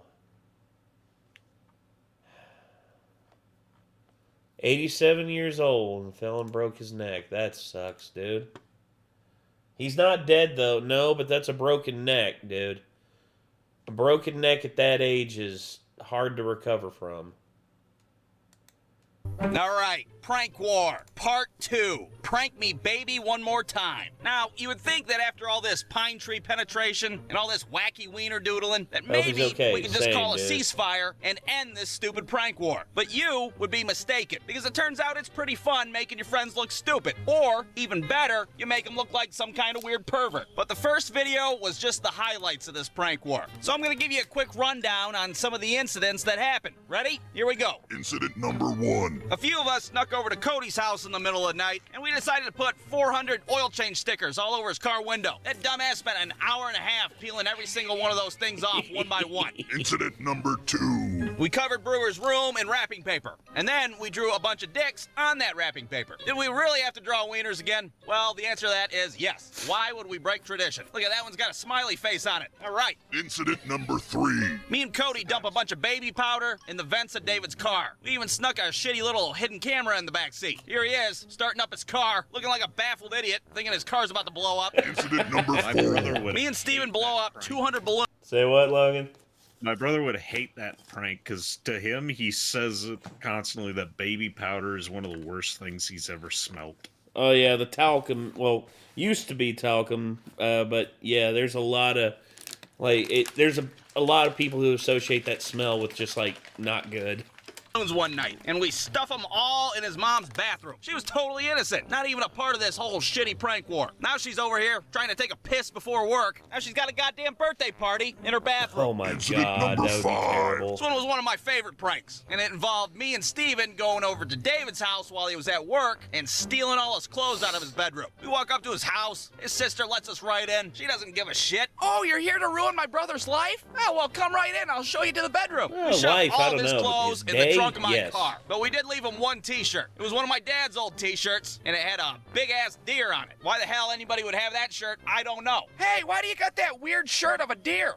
Well, because I fucking like deer, that's why. And if that wasn't enough, we rig a couple buckets up above his door that are filled with water and confetti, like we're a couple of Kevin McAllisters. So when he walks in, they both dump on him, and he gets all wet and sparkly. Has to change his clothes. But guess what? His ass ain't got no clothes. He shows up to my work wearing his sweet, sweet deer shirt, and he's like, can I have my clothes back now? Oh, man, look at that sweet deer shirt you got on there. You must really like deer a lot. I bet you a nice shirt like that must have cost you a few bucks, didn't it? You get it, David? Bucks like a deer? Like the deer on your shirt? You look ridiculous, David. Get your goddamn clothes out of my car before somebody sees me standing here while you're wearing that shirt. God damn it. Incident number 6. Now, it's important to note that not every prank that we pulled was successful. Not all of them were home runs. For instance, we tried to get Cody with the old saran wrap over the toilet bowl trick. You know, so when he'd go take a piss, his pee would bounce off the saran wrap and shoot everywhere. Be ricocheting off the walls and shit, preferably right back in his stupid dumb face. So we put the plastic wrap on there, and it looks pretty good. Even with the seat up, it's not too noticeable. I mean, ideally, we were hoping that Cody sits down and pees like a girl. Then he'd end up peeing all over his own asshole. And nobody wants that now, do they? So now we're all just sitting around, waiting for Cody to use the bathroom. And we're trying our best to steer him in that direction. Hey, Cody, you want a beer? How about 9 of them? You guys want to talk about waterfalls? We could talk about running water in general. How about that? I got neon signs pointing to the bathroom and shit. Finally, he goes in there. We're all huddled around the door.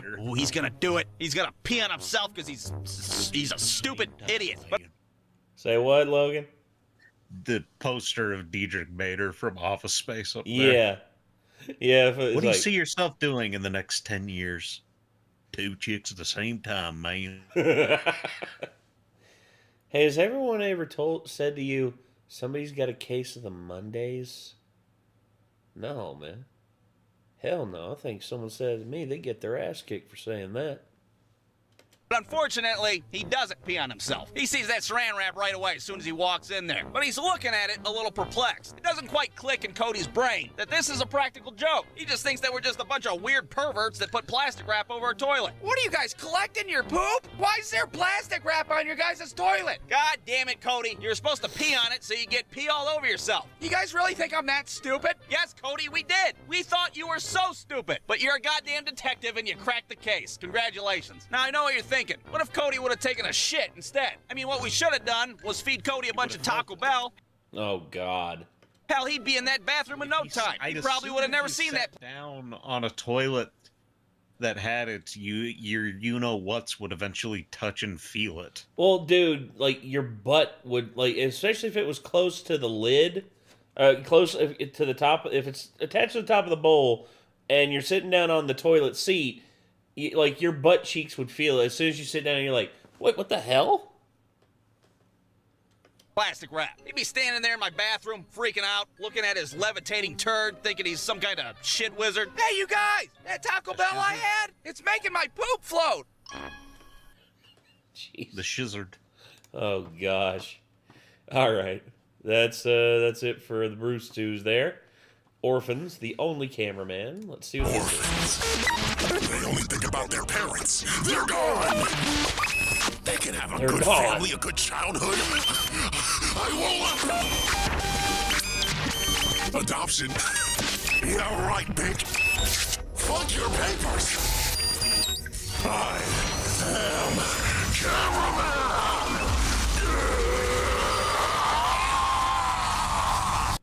Jesus. Okay. That was pretty good. Oh, yeah, the atomic breath scene. And I'm probably going to have to bring up the copyright filter for this one, because Godzilla Minus Zero is pretty bad about this. Or Minus One.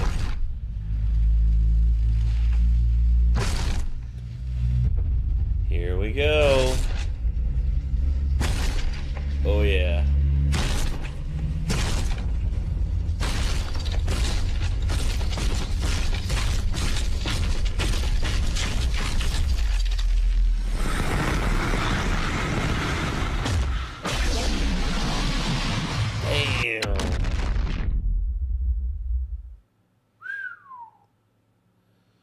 That one's up there with, like, one of my favorite atomic breath scenes ever.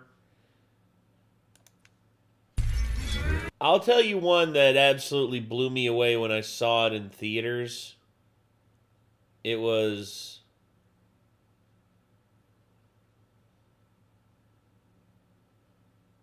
Let's see.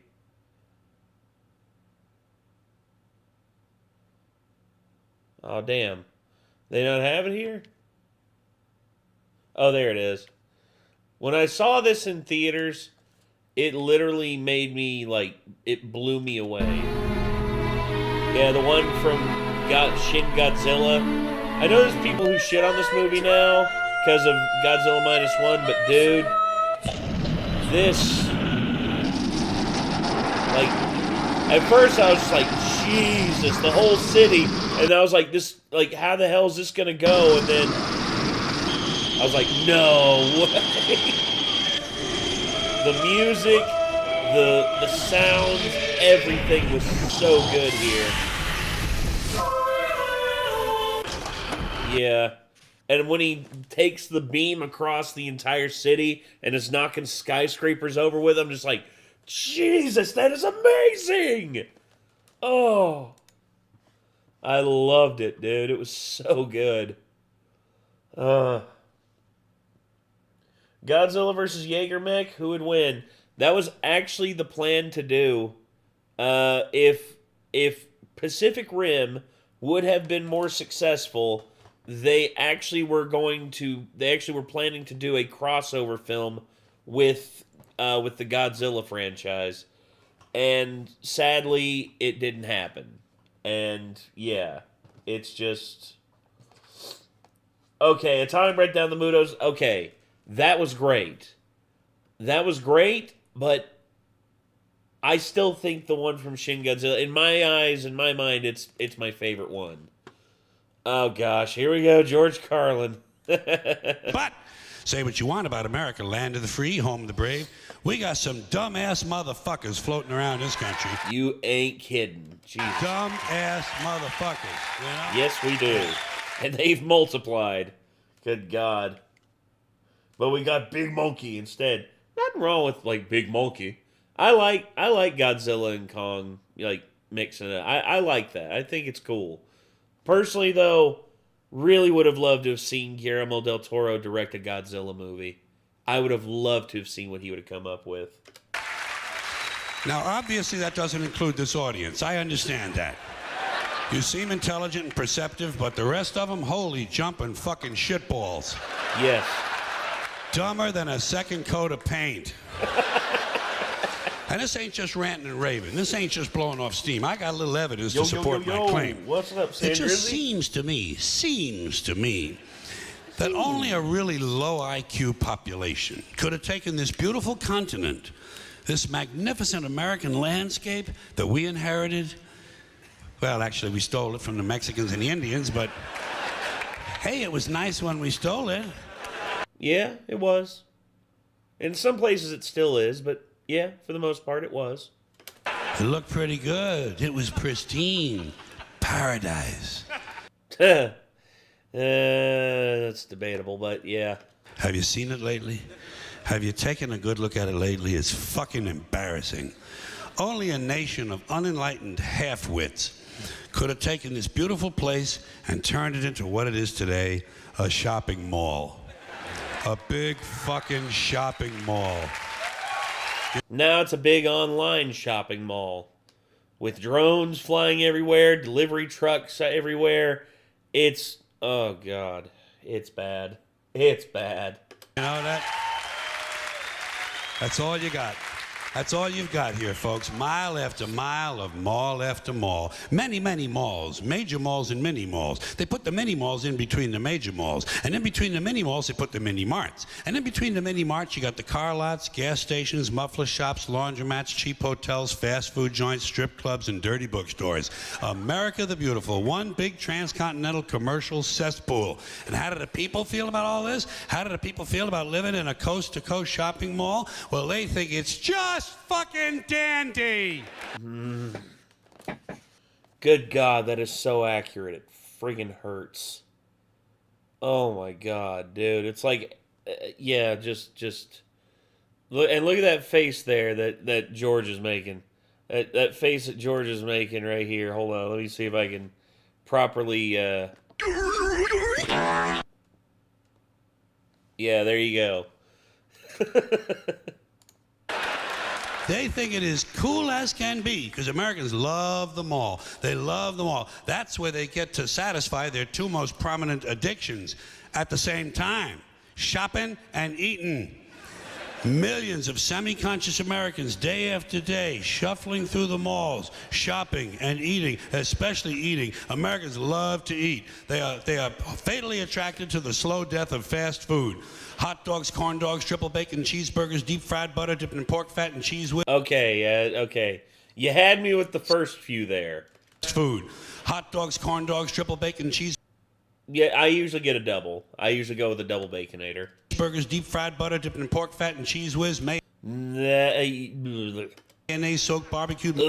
Mayonnaise. Nope. Fuck that. You lost me there, dude.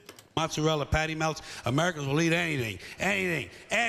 If you were selling sauteed raccoons' assholes on a stick, Americans would buy them and eat them. Okay, here's what I'll say. It depends, because if someone walks up and sees seared raccoon assholes on a stick, it'd be like, is this keto friendly? I'd say Wendy's does have the best fast food burgers, personally. Especially in the ones I've been to. You dipped them in butter and put a little salsa on them. Oh. This country is big time, pig time. Forget the bald eagle. You know what the national emblem of this country ought to be? A big bowl of macaroni and cheese. Big bowl of mac and cheese. Ugh. A big bowl, because everything in this country is king size. King size, extra large, and super jumbo. Especially the fucking people. Have you seen some of the people in this country? Have you taken a good look at some of these big fat motherfuckers walking around? Big fat motherfuckers. Well, yeah. I mean, I guess, yeah. Protein mac and cheese balls. Well, honestly, I'm actually probably gonna like start putting whey protein like with like some of the stuff that I eat, because I'll be honest, man, I need to get more protein in my diet. Oh my God! Huge piles of redundant protoplasm lumbering through the malls like a fleet of interstate. No, not lumbering, scootering on their friggin' mobility scooters. I remember working retail. There were multiple freaks on the mobility scooters. This because we had old ones where they had rubber tires, and this one lady was so big it popped the tire. Good Lord, really? Yeah. And there was also just this one lady, because people were dumbasses, and after you're done using the carts, you're supposed to plug it back in, but most people didn't. So halfway through this lady's shopping, it just died. And she's like, I need a new cart. I need a new cart. Oh, God. Okay. We had one, I'm not joking when I say this. It was a woman, and she was wearing this it looked like a circus tent, but she was wearing it, and she had on these damn, like, okay, she had on these things that basically just, like, it was sort of like a diaper wrap that she had on. And I walked by her, and I'm not joking when I say this, I am pretty sure she did not just shit herself once. She shat herself multiple times before she even came into the store to shop. I've encountered that, people literally just shitting themselves. And look, I am not against people, like you can be whatever size you want. If you're happy, you're happy. But there comes a point where of like living in squalor and living this unhealthily, to the point of where it's a detriment not just to yourself but to everyone around you. It's like, oh my God. Like, I'm not against like people being whatever size they want to be. Whatever, I don't care. But when you get to that point where you can't even walk around and you literally are shitting yourself wherever you go, I'm sorry, that's just ugh. Buses. Yeah, the people in this country. It's just this one guy, as he was going through checkout, you just hear him go, and then you could smell the shit, and he just kept doing that. Are you serious? Yeah, you could hear him go. Good God, man. We are immense. Retail attracts the most bizarre cases of humanity. Yeah. Well, I worked retail multiple years, man, and I'll tell you, just you'll encounter some weird shit. Ugh. Bellies, monstrous thighs, and big fat fucking asses. And if you stand there for a minute and you look at one of them, you begin to wonder, how does this woman take a shit? How does she shit? In a diaper. And even more frightening, how does she wipe her ass? Can she even locate her asshole? She must require assistance. Are paramedics trained in this field? And standing right next to her, of course, with a plate full of nachos and a mouthful of pie, is her clueless fucking husband, Joe Sixpack, with his monstrous swollen beer belly hanging dangerously out over his belt buckle. This guy ain't seen his dick since the Nixon administration. And if you stand there and you look at the two of them, you begin to wonder to yourself, do these people fuck? I don't want to know. Is this man actually capable of fucking this woman? It doesn't seem structurally possible that these two people could achieve penetration. Maybe they're in that Cirque du Soleil or something. telling you, the people in this country, every one of them is 50 pounds overweight. They are gargantuan. And in the summertime, God help us, in the summertime, they all want to wear short pants. Jesus, Lord, protector of all that is good and holy, deliver me from fat people in short pants. They all got short pants, big bellies, fat thighs, and dumb kids. Short pants, big bellies, fat thighs, and dumb kids. Every one of them's got 2 dumb-ass kids with them. And the whole family is wearing T-shirts, and every one of them's got the same T-shirt. I'm with stupid. Yeah. Yeah, I remember when that shirt was everywhere. It's like, I'm with stupid, or local breast inspector, some shit like that. It's like, it's always the dumbest shit. Apparently in this country, the stupids are an extended family. And besides wearing them T-shirts, everyone in the family's got on a backpack. They got a backpack strapped to their back so they can carry around lots of stupid shit. And the reason they got to carry their stupid shit strapped to their backs is because their hands must remain free at all times to hold food. And to get that food up to the mouth where it gets shoveled in with all the rest of the disgusting shit they ate that day. And another reason for the backpacks is these people are going to buy even more stupid shit. They ain't got enough stupid shit at home. They just had a stupid shit sale. They ain't going to buy more. They're going to go out in the parking lot and stuff this stuff into the big, fat, ugly, oversized SUV that's got plenty of room in it. Plenty of room in it for stupid shit and lots of room left over for these big, fat, ugly motherfuckers to get them home. Stopping, of course, for jelly roll and fried dough. Oh, my God. These people are efficient, professional, compulsive consumers. It's their civic duty, consumption. It's the new national pastime. Oh, the bikini inspector shirt? Yeah. No. Oh, I didn't have that. No, I never had the bikini inspector shirt. No. The worst offender one that I had was, it was a shirt that had Stewie on it, and it was a shirt that had Stewie, and he had a bazooka on his shoulder, and he was wearing like the Rambo getup, the red headband and the tank top and like the boots and everything, and it literally said underneath, "Doesn't play well with others." I had that shirt, and I also had I did have the "Yeah No" shirt, but then Kate stole it from me. Kate stole it, and now it's hers. I mean, that's the thing. I have my shirts, I have my socks, dude, she even stole a pair of my underwear.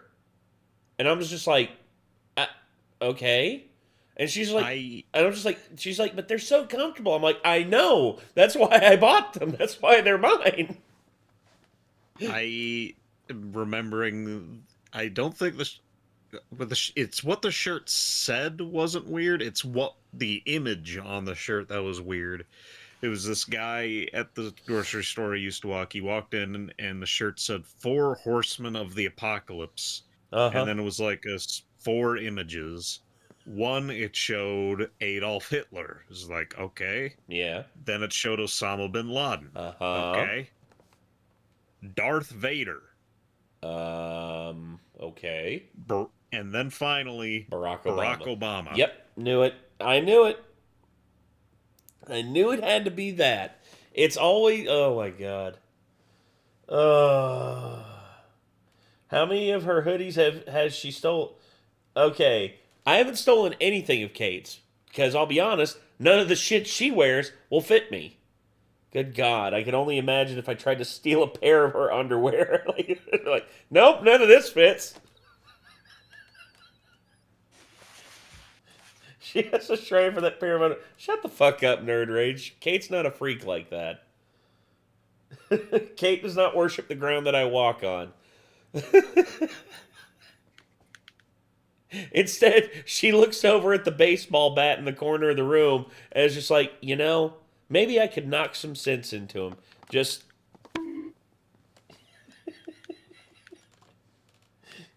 Oh, gosh. I mean, your hoodies. Oh, my hoodies. Yeah, she's stolen 2 of them. Yeah, one of them's a zip-up hoodie I really liked. It was like it had like a skeleton, rib cage and like all that on it, like the arms, the bones, and she stole that. And Then of course she stole the other one she stole. I didn't mind because it was a little older, and I was gonna throw it away anyway. But yeah. Fuck baseball. It's consumption. The only true lasting American value that's left, buying things. Buying things. People spending money they don't have on things they don't need. Money they don't have on things they don't need. So they can max out their credit cards and spend the rest of their lives paying 18% interest on something that costs $12.50. This was made in 2005. This was 3 years before the housing bubble crash. And oh my God, the amount of credit card debt that people racked up during the amount of credit card debt people have racked up nowadays. I mean, hell, I'm no different. I mean, hell, I've racked up a little bit, but nowhere near as much. Dude, I have a cousin, I'm not joking when I say this. I have a cousin who has $86,000 of just credit card debt. $86,000 of credit card debt. And I'm looking at them just like, how the fuck did you do that? How did you do... How? How? How does one do that? It was on sale. Oh my gosh. I'm not... oh my God. And I literally look at them and I'm like, why do you keep taking the credit cards? It's just like, oh, well, it's basically free money. I'm like, I want to chuck a water bottle at your head and hope that it knocks some sense into you or makes you infertile so that your stupid genes don't get passed on. Christ almighty. It's like free money. Oh, God. Oh. Oh, God. Look, I have about $7,000 in credit card debt. That's all I've got. And it's not anything that's like crippling or anything like that. Whereas I know people who have, like the worst that I had was my student loans, which was like $12,000, but I got it paid off within like the first 4 years of doing YouTube, and I'm very happy about that. I mean, I got a lot of debt, my debt cleared out because of me starting doing YouTube. But oh my gosh, so Ray Stevens is recovering. Okay, that's good, Sam. That's good. I'm glad to hear that. I hope that he makes a full recovery. And they didn't like it when they got it home anyway. Not too bright, folks. Not too fucking bright. But if you talk to one of them about this, if you isolate one of them, you sit them down rationally, and you talk to them about the low IQs and the dumb behavior and the bad decisions, right away they start talking about education. That's the big answer to everything. Education. They say we need more money for education. We need more books, more teachers, more classrooms, more schools. We need more testing for the kids. You say to them, well, you know, we've tried all of that, and the kids still can't pass the test. They say, don't you worry about that. We're going to lower the passing grades. Oh, my God.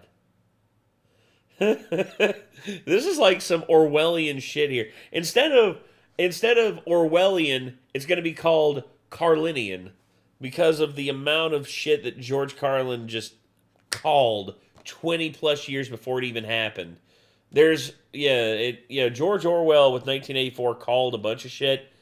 Carlin's calling it just as much. I mean, good God. And that's what they do in a lot of these schools now. They lower the passing grades so more kids can pass. More kids pass, the school looks good, everybody's happy, the IQ of the country slips another 2 or 3 points, and pretty soon all you'll need to get into college is a fucking pencil. Got a pencil? Get the fuck in. Something a couple of years ago where a college was offering a degree for I forget exactly what, but they lowered the requirement where you didn't need to take a class for whatever that degree was. Yeah. They just want you to spend money at colleges. Because this is the thing I don't think people understand. Most colleges are state-funded. And not only that, a lot of these colleges that offer student loans, the student loans are issued by the federal government. That's the thing. The banks haven't offered student loans since 2008. And it's because of the fact that a lot of the student loan debts, a lot of the student loans, were considered bad investments. So the banks, the private banks, left. And the only ones that are left are federal banks. And that's the thing about it. They're getting you trapped under all this debt with trapping you with degrees that honestly don't benefit you. That's like I saw this graduation at like NYU, and all these people were listing off like, I'm graduating with this degree, and it's like, I'm graduating with a master's in this, I'm graduating with a bachelor's in this. And it's like, all of these degrees that they're naming off is shit that isn't going to benefit them in the long run. It's just got them into debt, and now they're trapped in this debt, and the only thing that they can think to do is go back to school again and try for a different degree. And it's, oh my God, it's crazy. It's insanity, man. When I realized how much money I was spending at UVA whenever I was there on classes, I was just like, good God, man, I need to like pull back and just like see if the grant, like cover what the grants will do, and then work a job and pay off the rest of it. But I never got a chance to do that because I never went back. But yeah, it's some crazy shit. Still got student loans, 4K and Instacart at the time. But I paid it off. Good deal, Nerd Rage, good deal. In there, it's physics. Then everyone wonders why 17 other countries graduate more scientists than we do. Education. Politicians know that word. They use it on you. Politicians have traditionally hidden behind three things: the flag, the Bible, and children. No child left behind. No child left behind. Oh, really? Well, it wasn't long ago you were talking about giving kids a head start. Head start, left behind. Someone's losing fucking ground here. But there's a reason. There's a reason for this. There's a reason education sucks, and it's the same reason that it will never, ever... Yeah, they think a degree is how you achieve it. Yeah. Here's the thing with that. If you're not getting a degree that is going to benefit you in the workforce, and instead is something that you are quote-unquote passionate about, then you're more likely to succeed by taking all that money that you would spend on that degree and going and opening up a restaurant. I'm not joking. There are more successful restaurants than there are people who go after their degrees that they're passionate about. And yeah, it's oh my God, dude, it's yeah, they lied to us. Yeah, they lied to everybody, dude. They like colleges, especially state-run colleges. What do you expect from them? The U.S. government tells them what to say. The U.S. government tells them the curriculum to teach. The U.S. government tells them all these things. And the U.S. government basically is just like, well, we got them all here now. Let's trap them under all this debt and make it to where they're debt slaves for the rest of their lives. Because that's one thing that people don't realize. Debt equals money. Debt equals money. If you are under all this debt to the federal government, you are literally going to be a wage slave to them for the rest of your life. So instead of you spending the money that you make on yourself, instead, the money you make is being spent towards the federal government. That's it. Ever be fixed. It's never going to get any better. Don't look for it. Be happy with what you got. Because the owners of this country don't want that. I'm talking about the real owners now. The real owners, the big wealthy business interests that control things and make all the important decisions. Forget the politicians. The politicians are put there to give you the idea that you have freedom of choice. You don't. This is one thing I disagree with Carlin on. It's both of them. It's the two heads of the Hydra. And the whole thing is, the politicians are the ones that are presented to the public, and a lot of them are a bunch of power-hungry douchebags.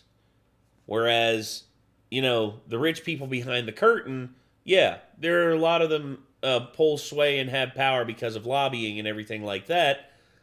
I mean, look at the Sacklers, for God's sakes. The Sacklers committed one of the greatest atrocities in this country's history with the opioid epidemic.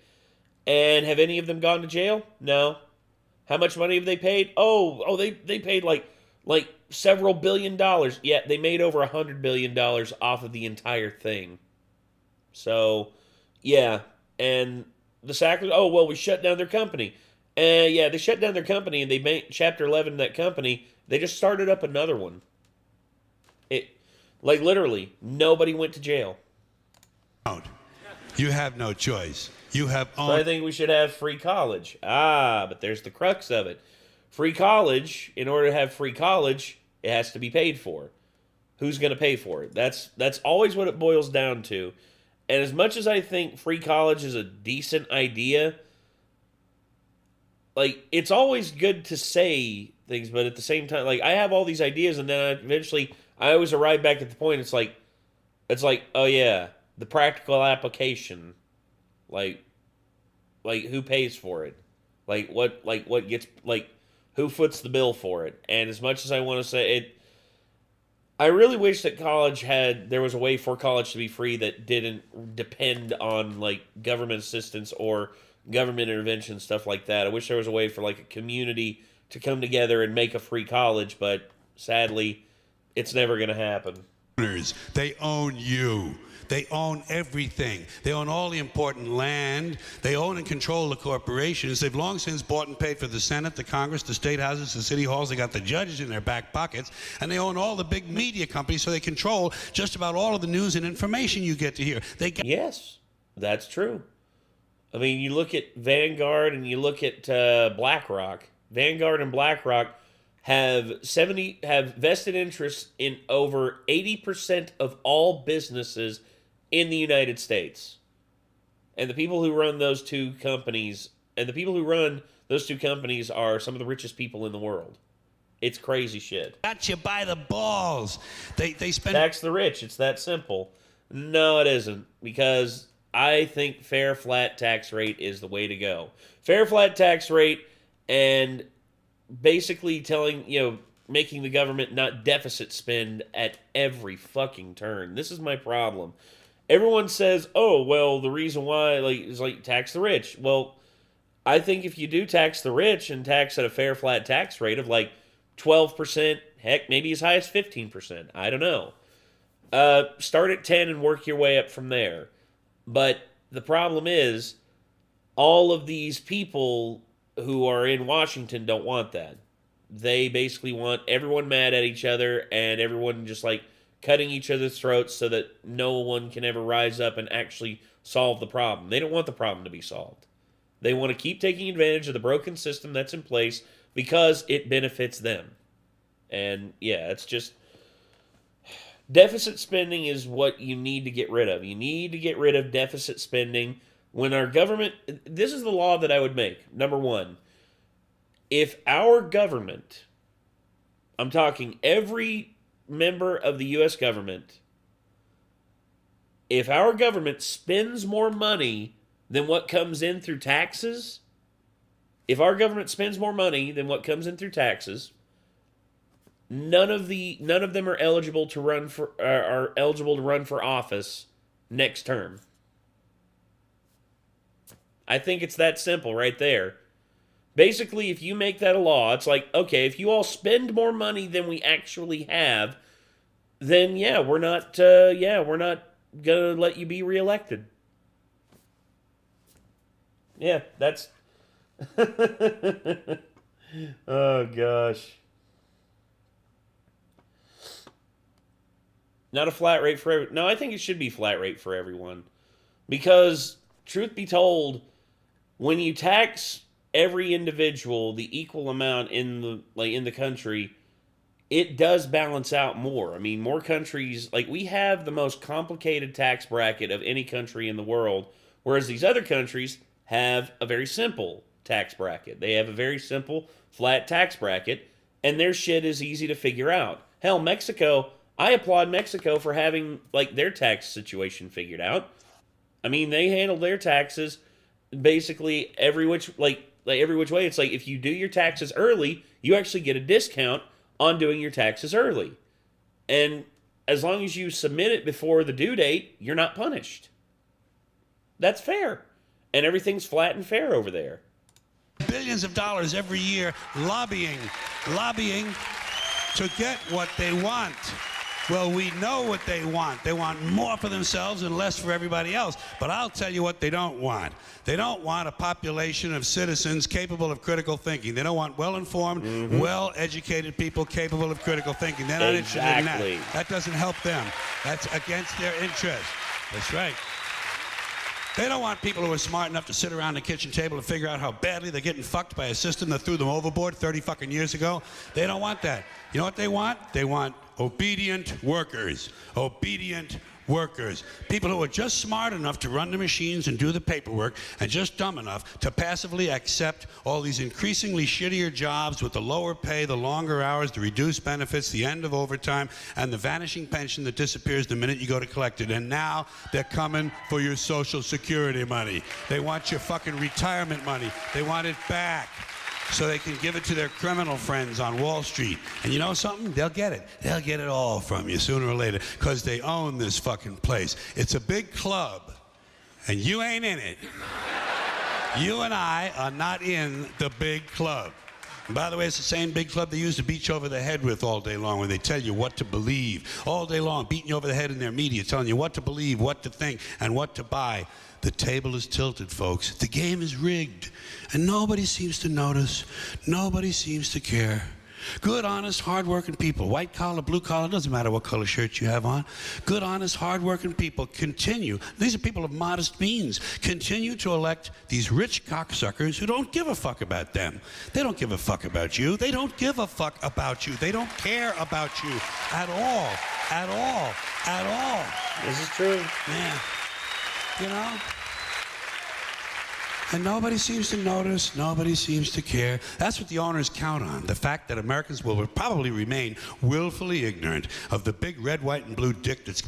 Nah. I don't believe in eating the rich. I believe in eating the corrupt. Once again, you can't depend on like blanket statements like eat the rich, because there are actually people who are rich that are good people. Few and far between, I get it, but at the same time, if you eat all of them, then you eat the good ones. And if you eat the good ones, then it's just like, well, I guess we're just as bad as they are. I mean, just hate to say it, but that's just how it is. Oh, yeah. Oh, God. Wanna hear a joke? Sure. Money can't buy everything. Ha ha ha ha ha ha ha. That was a pretty good joke. How about we make a video game with both Disney and Final Fantasy characters? Sounds like money. I mean, like a great idea. Nomura, make a game. Okay, little inaccuracy here. Originally, they went to Nintendo and tried to pitch like, hey, we actually want to mix Square Enix and Nintendo characters together and make a like collaborative game like that. And they couldn't get meetings with the Nintendo executives. So instead, what happened was they found out that the Disney executives in Japan were in the same office building as the people who were in the Mario executives. So they instead pitched it to the Walt Disney executives instead, and the Walt Disney executives said, all right, let's see what we can do. And there you go. With both Disney and Final Fantasy. They already did those, Super Mario RPG. Yes. But you forget, Square Enix was still on bad terms with Nintendo at the time because of the split whenever the PlayStation 1 came out. Because when PlayStation came out, Square Enix signed a deal to develop the next Final Fantasy games, which at that point had been all on Nintendo systems for the PlayStation 1. And yeah, basically to say Nintendo was pretty pissed off at Square Enix at that time and wasn't willing to hear out anything Square Enix had to say because, you know, Nintendo doesn't like being screwed over, as most business people don't like being screwed over. Fantasy characters. Sure. But don't overcomplicate it. Okay. This world is so peaceful. The nature is beautiful. Everyone has super magical keyblades. There is no way that anything could go wrong. I can see the future and the world will be swallowed by the darkness. Okay, we believe you. There is also a traitor in your. Okay, we believe you. Also, I will probably most likely disappear. Okay, we believe you. Can you stop interrupting? Okay, we believe you. These guys are dumber than the jokes just a pancake makes. You will observe everyone. Right. You are getting the page no one has. Okay. You will collect Keyblade wielders who won't fight. Okie dokie. You will be the leader. I'm a unicorn. You will be the leader's right-hand man. I said, you will be the leader's right-hand man. I said. Gummy bears bouncing here and there and everywhere. Stop thinking of the gummy bears. Say what? I was going along with the song. I think it's just. If you don't, this video will get copyright striked. What is that? The audience will understand. I'm not happy with my role. It's the most important one. Okay, I believe you. Asade is the traitor. No, I'm not. Yes, you are. No, I'm not. No, you are not. Yes, I am. What? Barnacles. Take my Keyblade and pass it down to your apprentices. It also has my eye on it. Okay, I believe. No. Stop it. Bad Luxu. Also take this black box. What's inside? You silly goose. It's not a Kingdom Hearts game if it doesn't add more questions to the player. And then everyone died. The end. Terror. Aqua. Hit ball to pass test. Keyblade! Oh no. The almighty Dark Ball is too powerful. What the? Keyblade! Test finished. Aqua pass. Terra no pass. I suck. Keyblade! Thank you, Master Z-Naught. You seem like a very nice guy. Oh yeah, about that. Go to other worlds and beat up enemy called Unversed. You mean Heartless? Unversed. What the? You should go after Terra. Or you will never see him again. Man. Okay, I believe you. Hello, my dearest friends. Stop using the darkness. I hate both of you. Good job, Aqua. Keyblade! That's so oversimplified, but damn it, it works. Okay, I believe you. Keyblade! Okay, I believe you. I kill you now. Special attack. Boom.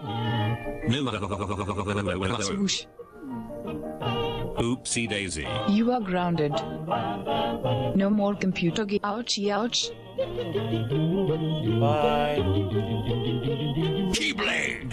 Master Z-Naught. Why? Before he Keyblade! ult. Bye what? Got killed before he could use his ult. They could have pushed the payload. Yep. Oh yeah. Keyblade! Why am I still listening to him? Did you kill the master? Yes, but I am a good guy now. Okay, I believe you. Keyblade! You monster. Keyblade! Ouchie ouch. Yep. Time to use my dark powers. Keyblade! What the heck? Yeah, you Darkness. using your dark powers is not a good idea. Darkness. Darkness. Hold on, one more time, one more time. Darkness. Imprisoning me! All that I see, absolute horror. Sorry. Darkness. You and I will have to join together. Also, the Unversed came from me, but no one really cares. Then. Peekaboo. Gasp. Swoosh. I am not Ventus. I am evil Ventus. You can't win. Friendship. It's always about your friends. At least I have some. Oh no, he has verbally destroyed me. Then. Ventus will be asleep until Kingdom Hearts 3 comes out. Yeah, I always thought that was weird. I have the high ground. Ventus. Oh gosh. Ah, here we go.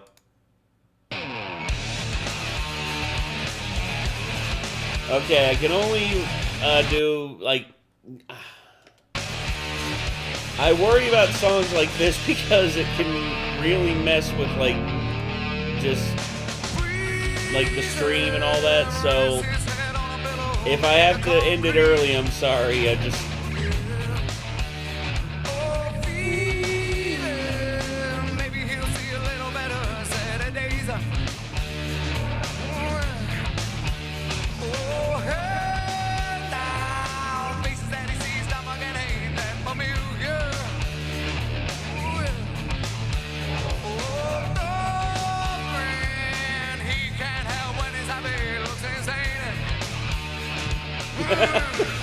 He has risen. Happy Easter. I know what that's a reference to. God. The skate videos of Jesus Christ. With him doing the Christ hair.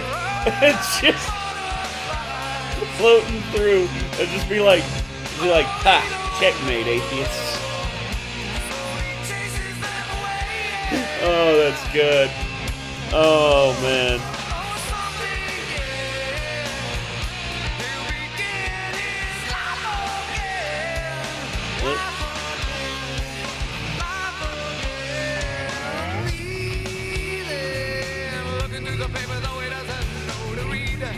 Okay. Okay, yeah. Here. Skate. Was it Skate 2 or Skate 3? There it is, Skate 3. That had the wacky physics. Yeah.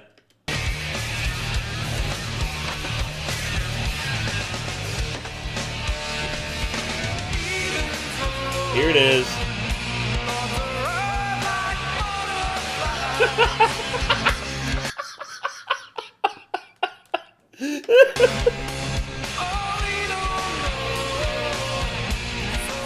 It's Micah!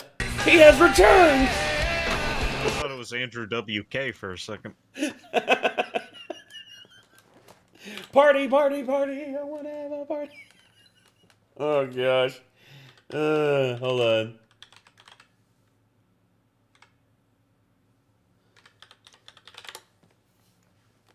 Here it is. Yeah, the kite surfing.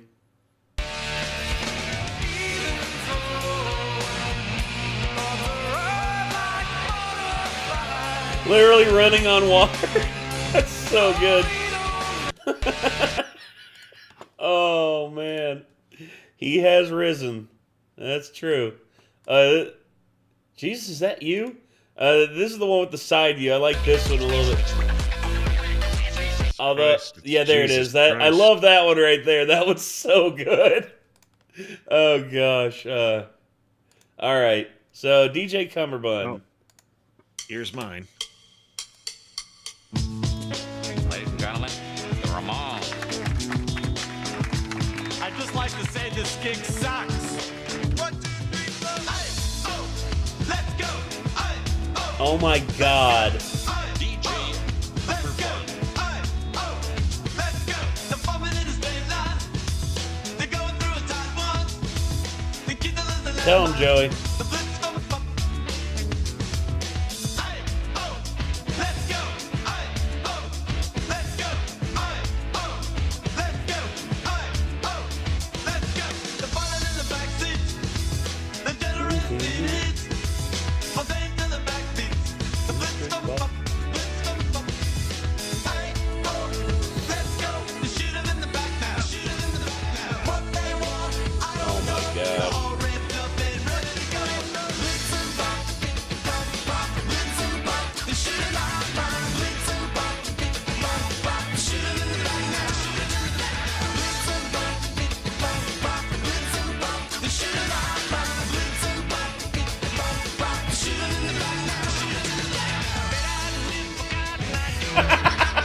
I was wondering where the third song was going to enter the fray, and there you go.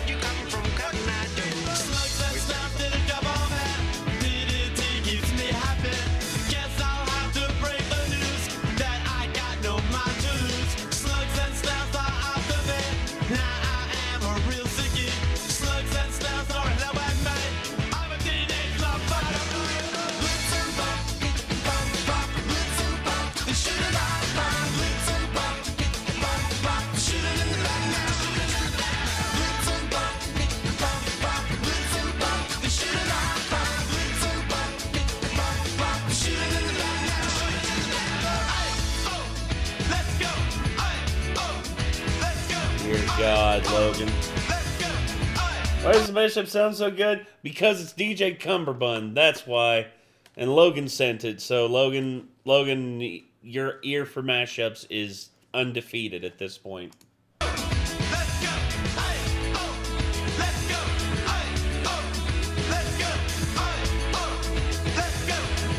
Shrek?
Oh God, Atkinson's here. Holy shit. Welcome, Atkinson. It's been back by unpopular demand. Hey, whoever said that? That's untrue. Welcome back there. Welcome back, buddy. Have the Rolling Stones killed? Oh, sir, those aren't. Do as I say. All right. Well done, Logan. Well done, man.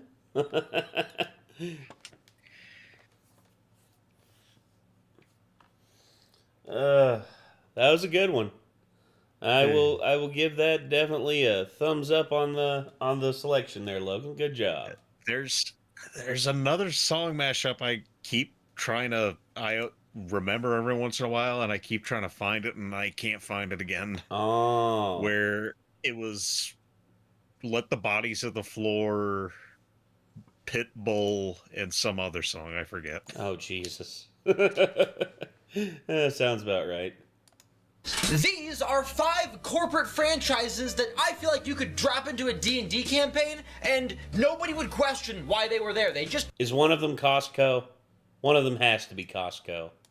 kind of feel like they belong. Next time you forgot to prepare a shop for your D&D players, just use one of these and everybody's gonna go, oh yeah, that makes sense. Number 5, we got the hot topic. If you put a hot topic in the next town your D&D party goes to, your rogue and warlock are gonna be really excited about that, okay? If they're ever feeling down, throw them a hot topic. It's gonna make their whole week. Number 4 franchise, we've got Amazon. I think that the concept of Amazon would make a really wonderful big bad evil guy. The main villain of your campaign is some like... Sorry about that. I've been really tired lately. Guess all those nights staying at 4 a.m. really caught up with... I get that, dude. I get that. Corporate capitalist entity that's like taking all the business from local blacksmiths and stuff like that. They have same-day magic item delivery, so your own party's gonna be tempted to use it even if it is bad and it's supporting the big bad evil guy. Corporate franchise number 3. This makes more sense than I actually want to admit to.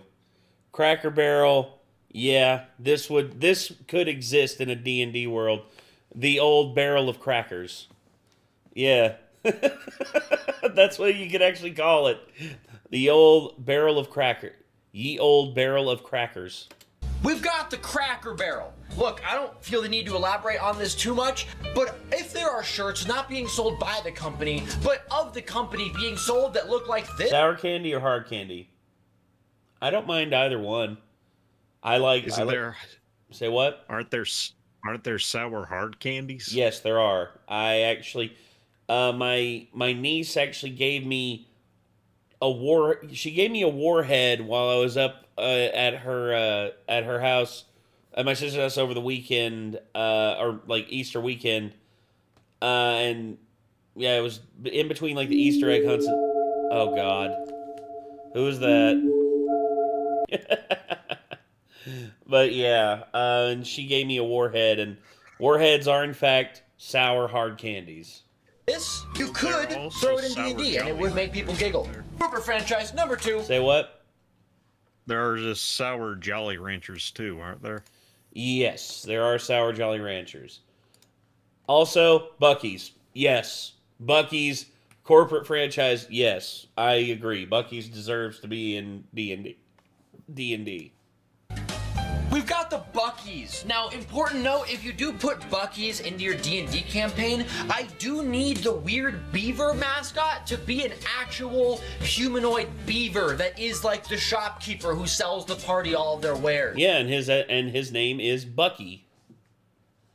Is his name I know nothing about Cracker Barrel. Why are they evil? Oh, they're not evil. Bucky, I don't know the Buc-ee's. They're not Is evil. the beaver's name Bucky, or is that just the name of the store? Brad's wife. That's what they did. Oh, for God's sakes. They actually didn't fire Brad's wife. There's actually... Oh, God. I know that's a meme. I get it. But it's corporate franchises, not evil corporate franchises. That's why he specifically put Big Bad Evil Guy next to Amazon, because Amazon... pretty, like, chaotic... chaotic evil. Franchise that I feel like belongs in every Jeez.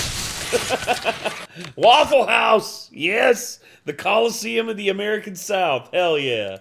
Campaign is obviously the Waffle House. If there were to be a pocket dimension in our own reality that was like the realm of chaos and destruction, it is a Waffle House. So why not make the Waffle House an actual pocket dimension in your D&D campaign? I'm just saying, interdimensional Waffle House. Oh, yeah. Oh, Nestle. Nestle is 100% an evil corporation.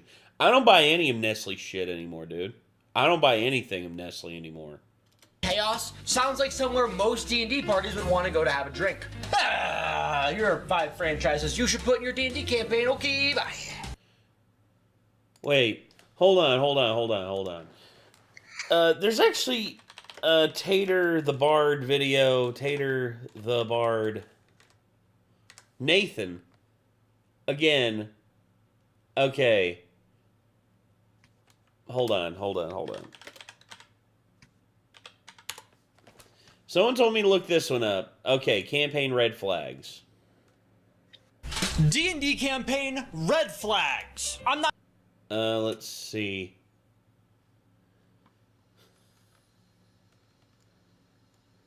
Okay. D&D campaign red flags. I'm not saying that if you see one of these at the start of your campaign, it's going to be a bad campaign, but in my experience, none of these are good signs. At number 6, we've got the Dungeon Master saying it's going to be a gritty and realistic setting. Bonus points if they say, oh, it's kind of like Game of Thrones. Cracker Barrel's the Firelink Shrine for white people. Certain kinds of white people. I don't think it's unfair of me to say that there are a lot of aspects of Game of Thrones I don't want to reenact over a tabletop with my friends. At number 5, we've got... Well, now the question is what restaurants do fit into... Well, other guy, that's the beautiful thing. Cracker Barrel and Waffle House are both restaurants.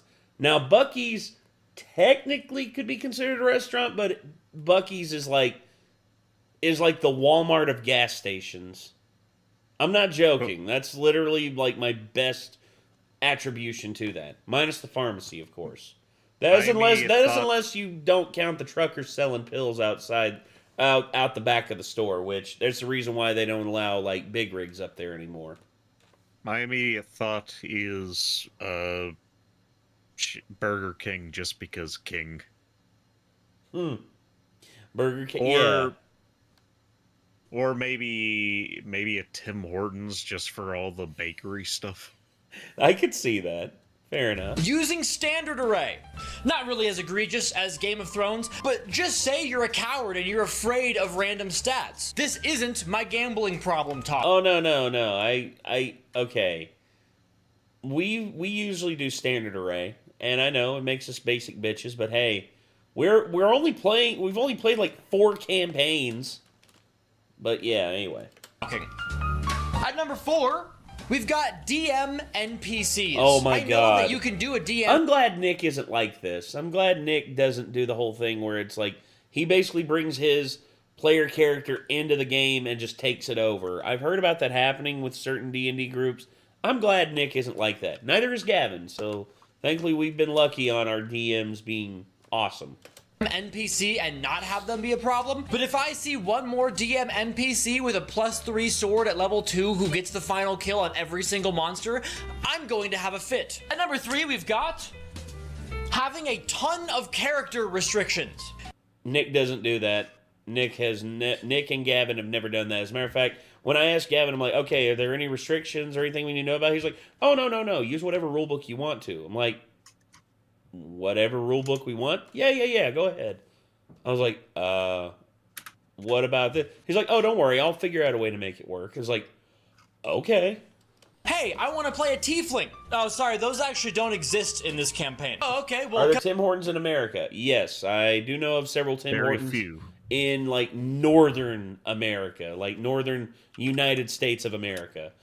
But there used to be one in St. Cloud. It's no longer open, though. Aw, damn. Can I play Hard an elf? candy or gummy no, they're candy? almost extinct. It's not realistic for you to be an elf. Oh, well, can Probably I gummy. be a halfling wizard? There's actually not magic in this world.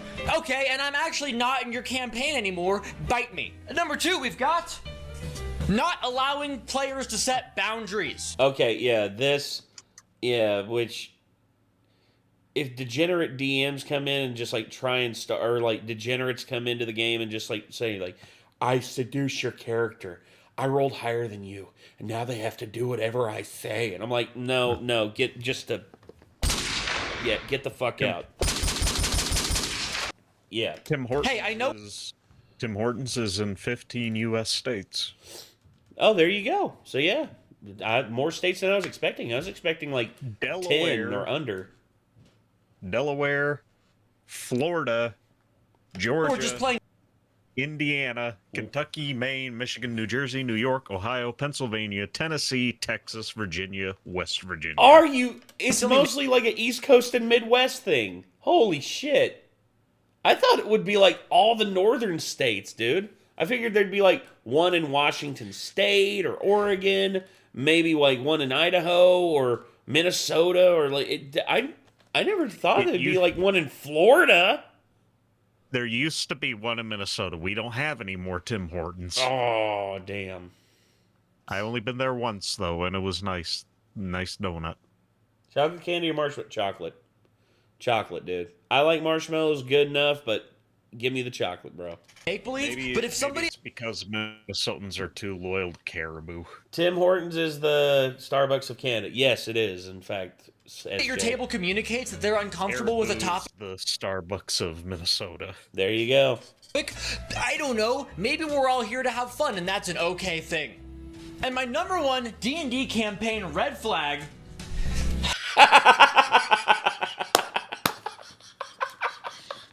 What the fuck did I do to you, Tater? God dang, man. Canada still has Toys R Us. Yes, I have heard that. Good God. What did I do? What, like, look at this. What did I do? What the fuck did I do to Tater the Bard to afford this? It's like, good God. Is Nathan. And yes, this is a red flag because after the first time he got caught having an affair, we gave him a second chance and started another D&D group. And I should have seen that red flag and not wasted my favorite character concept on that stupid campaign. That's my D&D campaign red flags list. Bye. So apparently, to him, I was caught. Nathan. I just love the fact that chapter is literally called Nathan. It's like, fuck. Of course. Oh gosh. All right. Let's take a look here. Flash drive. First one for tonight. Happy I was finally able to dust off the good old picker wheel once again. Hell yeah. Say no more there, Atkinson. How dare you? I didn't do anything. That was that Nathan, not me, Nathan. Obviously, this Nathan is better than the Nathan that Tater the Bard knows. Steel Dragonclaw says maybe it's a different Nathan. It is. It obviously is. I'm just joking around. It's just like... Not my brother, Nathan. Oh, there you go. Even know what... He doesn't even know what Dungeons & Dragons is. Oh, gosh. He still calls anime Japanimation. I'm sorry, what? He still calls anime Japanimation. That's fucking... Okay. If that's his way of going about it, fine. Fine. It's whatever. He's wrong, but whatever. You ever got a D&D party? Maybe not anymore if he is getting into One Piece like his son is. I don't know. Oh, gosh. I'd love to make a magic weapon shop similar to Ollivander's where the shopkeeper produces weapons that fit the characters. Ah, okay. That's cool. I'd like that anarchy. I think that'd actually be pretty cool. It'd just be like, your weapon, the wand chooses the wizard, Hermione. The stage is waiting. The audience thirsts for adventure. Who am I? I could be anyone.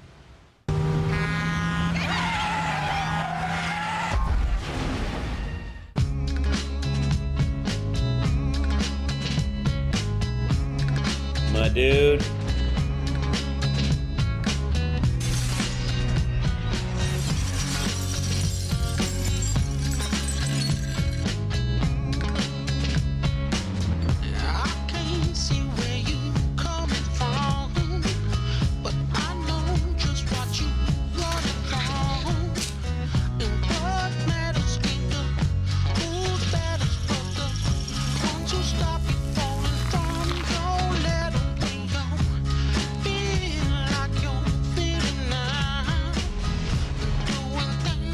Rango was such a weird movie, but I loved it. I didn't expect to love it as much as I did.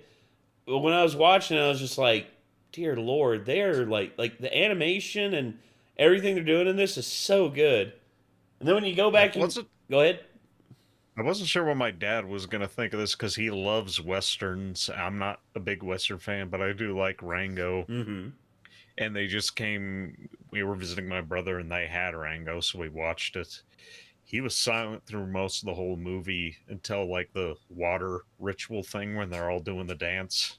Yeah. And Rango just punches the old lady. He lost his shit at that. For real? Yeah. Oh, Jake. Yeah, Jake. Rattlesnake Jake. There. SJ. Yes, 100%. Rattlesnake Jake's design was so good in this. With a Gatling gun on his tail. I thought that was cool. It only takes one bullet. Oh yeah, beans.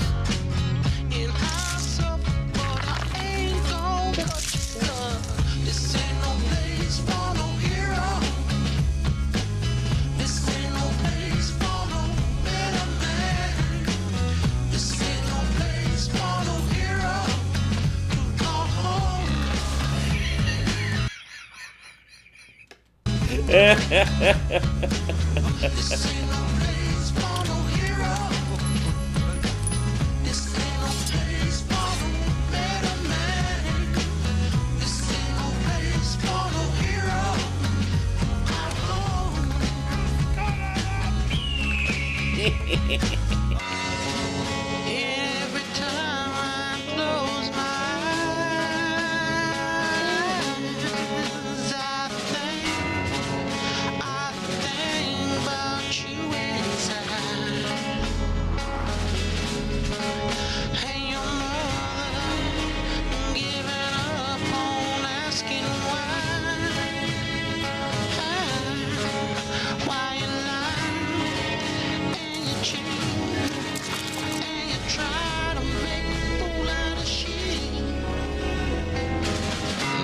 Yeah. Also, I did think that was Clint Eastwood at first when I saw it, and I found out later on it was actually Timothy Oliphant doing a Clint Eastwood impression. I'm like, he actually did pretty good. He had me fooled.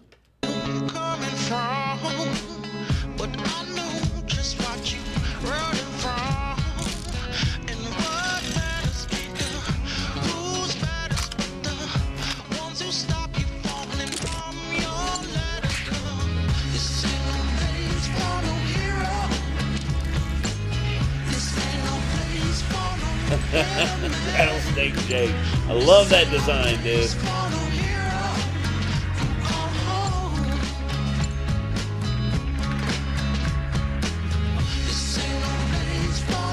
The damn bats.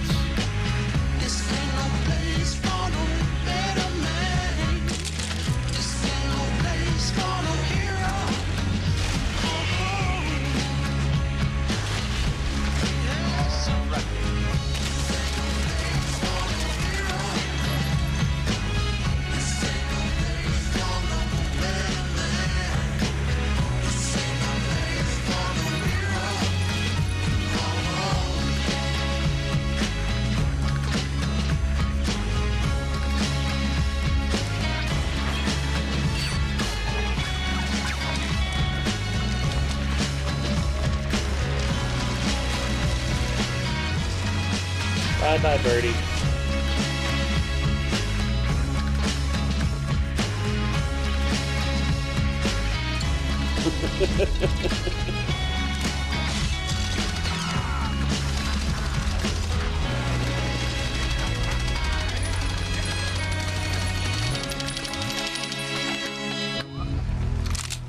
It only takes one bullet.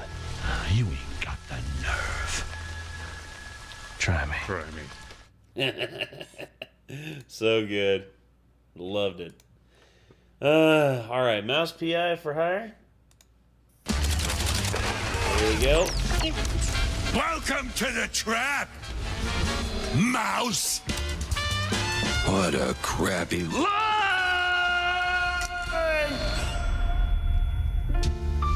Some falls don't begin in the sky. So we plant a few bombs, watch the canisters go boom. Mine started a few weeks back. The sky was just the exit wound. Hey, watch. Now, welcome to public transit, bub. It didn't seem like much at first. Tough guy. Wasn't even sure it was a case. What you need is a big one. And this, Mr. Pepper, is the big one. But I won't die, right? What? Something within me. I don't know, old instinct maybe. Said turn back.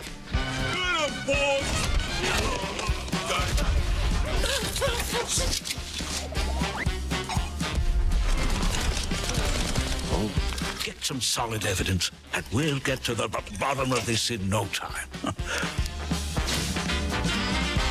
Tammy!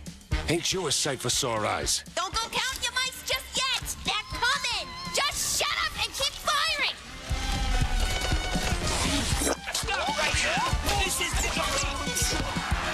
coming right up.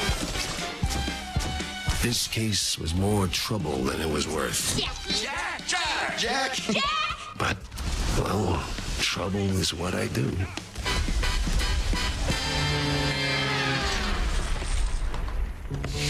Okay. This must be some kind of foreign film. April 16th. The fact that that's literally 1 week away from now. That's awesome. It's the same day the new Tomodachi Life game comes out, and that's what I'm really excited for. Very nice. Hell yeah. Yeah, I love the mixed 2D and 3D and 30s animation style. Yeah. The rubber hose style with like everyone just like, you know, that little movement right there is so indicative of the time because of just, you know, like, again, and of course the music, which a lot of the music's being done by Caravan Palace, which I am definitely on board with. Although that'll make the game difficult for streaming because Caravan Palace, they are notorious for just like striking everything. Oh, gosh. But anyway, yeah. So we got this one here. This is probably going to be the last one of the night. This one is from Atkinson. This is Flash Drive SSD Black. The music video. Here we go.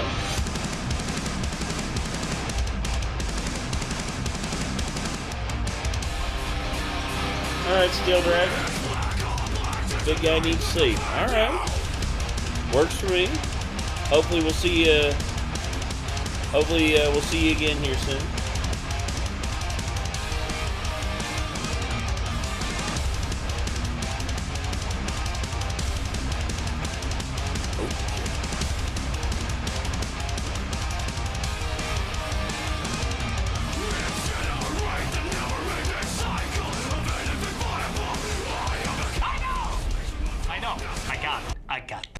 You got the concept.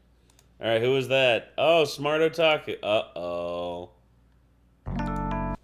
Uh-oh. Well, I spoke too soon. Had to just come in and drop one more, didn't you there, Smart Otaku?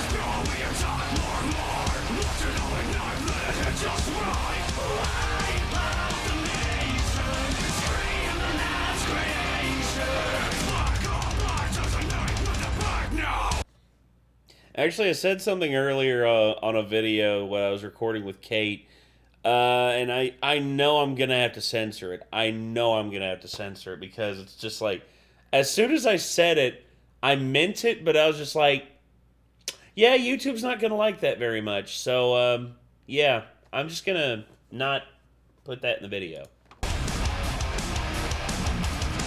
Why do I feel like I can play Doom Eternally? Because you can, dude. This is one of my favorite tracks from this collection from Flash Drive SSD.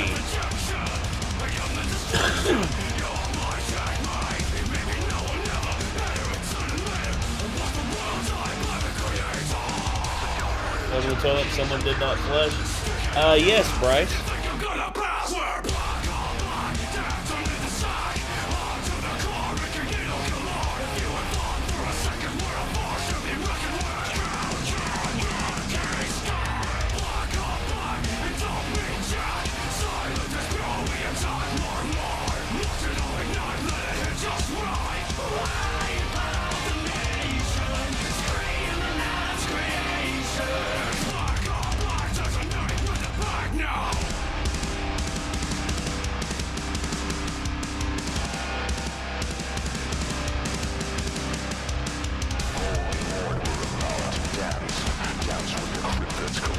What's up, people? Oh God, Manx is here.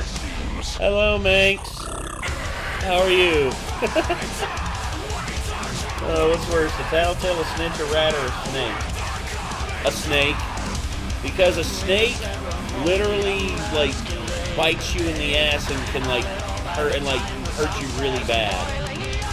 In which, yeah,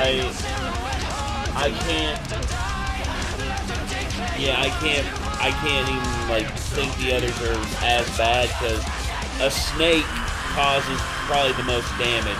Because not only are they all of those other things, a tattletale, a snitch, a rat, but they're also a backbiting piece of shit.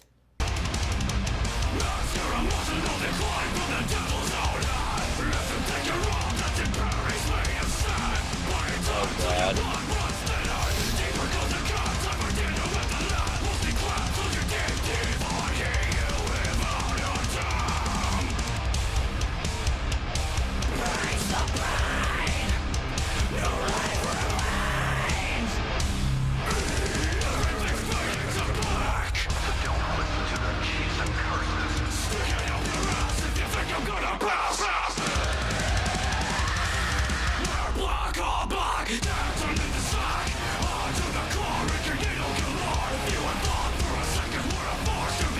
Not sorry, Manx. Oh God. Well, I'm probably about to have a bad time. I guess we'll see.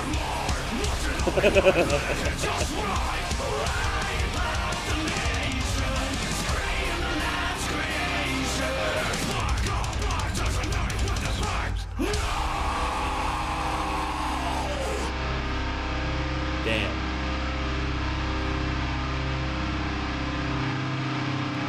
Very good. Very good. Leave a like on that. That was actually really good. Thank you for that, Atkinson. That was super good. Oh, gosh. I'm worried now. I'm worried about Embrace the Nightmare from Manx. I guess we'll see. Oh, boy. All right. Prima Donna. Let's see. I think we got this here. All right. And... okay. I'm going to put the copyright for this because Japanese anime, dude, they're pretty ruthless. No, I'm looking at the time and I think I'm going to have to go. It's past 1 in the morning. Okay, Logan. All right. Well, Logan, thank you for having. Thank you for dropping by and joining me on this, dude. Appreciate it. And we might react to your video either tomorrow or at the latest on Monday, whenever me and Nick are able to do it. So, yeah, we'll see what happens. Also, let me know when the Mario Kart stream might happen. Okay, sounds good, dude. Thank you again, Logan. Okay. Take care. Goodbye. Later. And there we go, ladies and gentlemen. I am all by my lonesome once again. Here we go.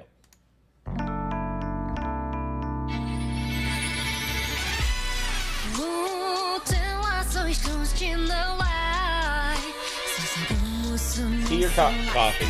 I'm a hardcore coffee drinker over tea. And if anyone asks me, iced or hot coffee? Hot coffee.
This was Smart Otaku, Bismarck, and it's actually a really good song. This is a banger so far.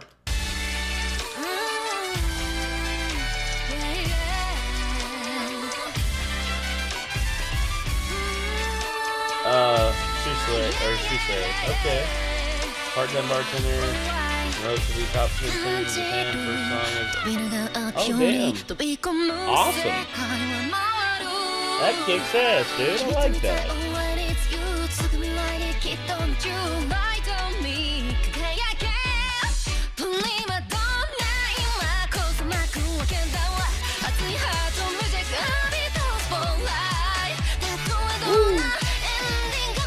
This is really, really good. I'm loving this.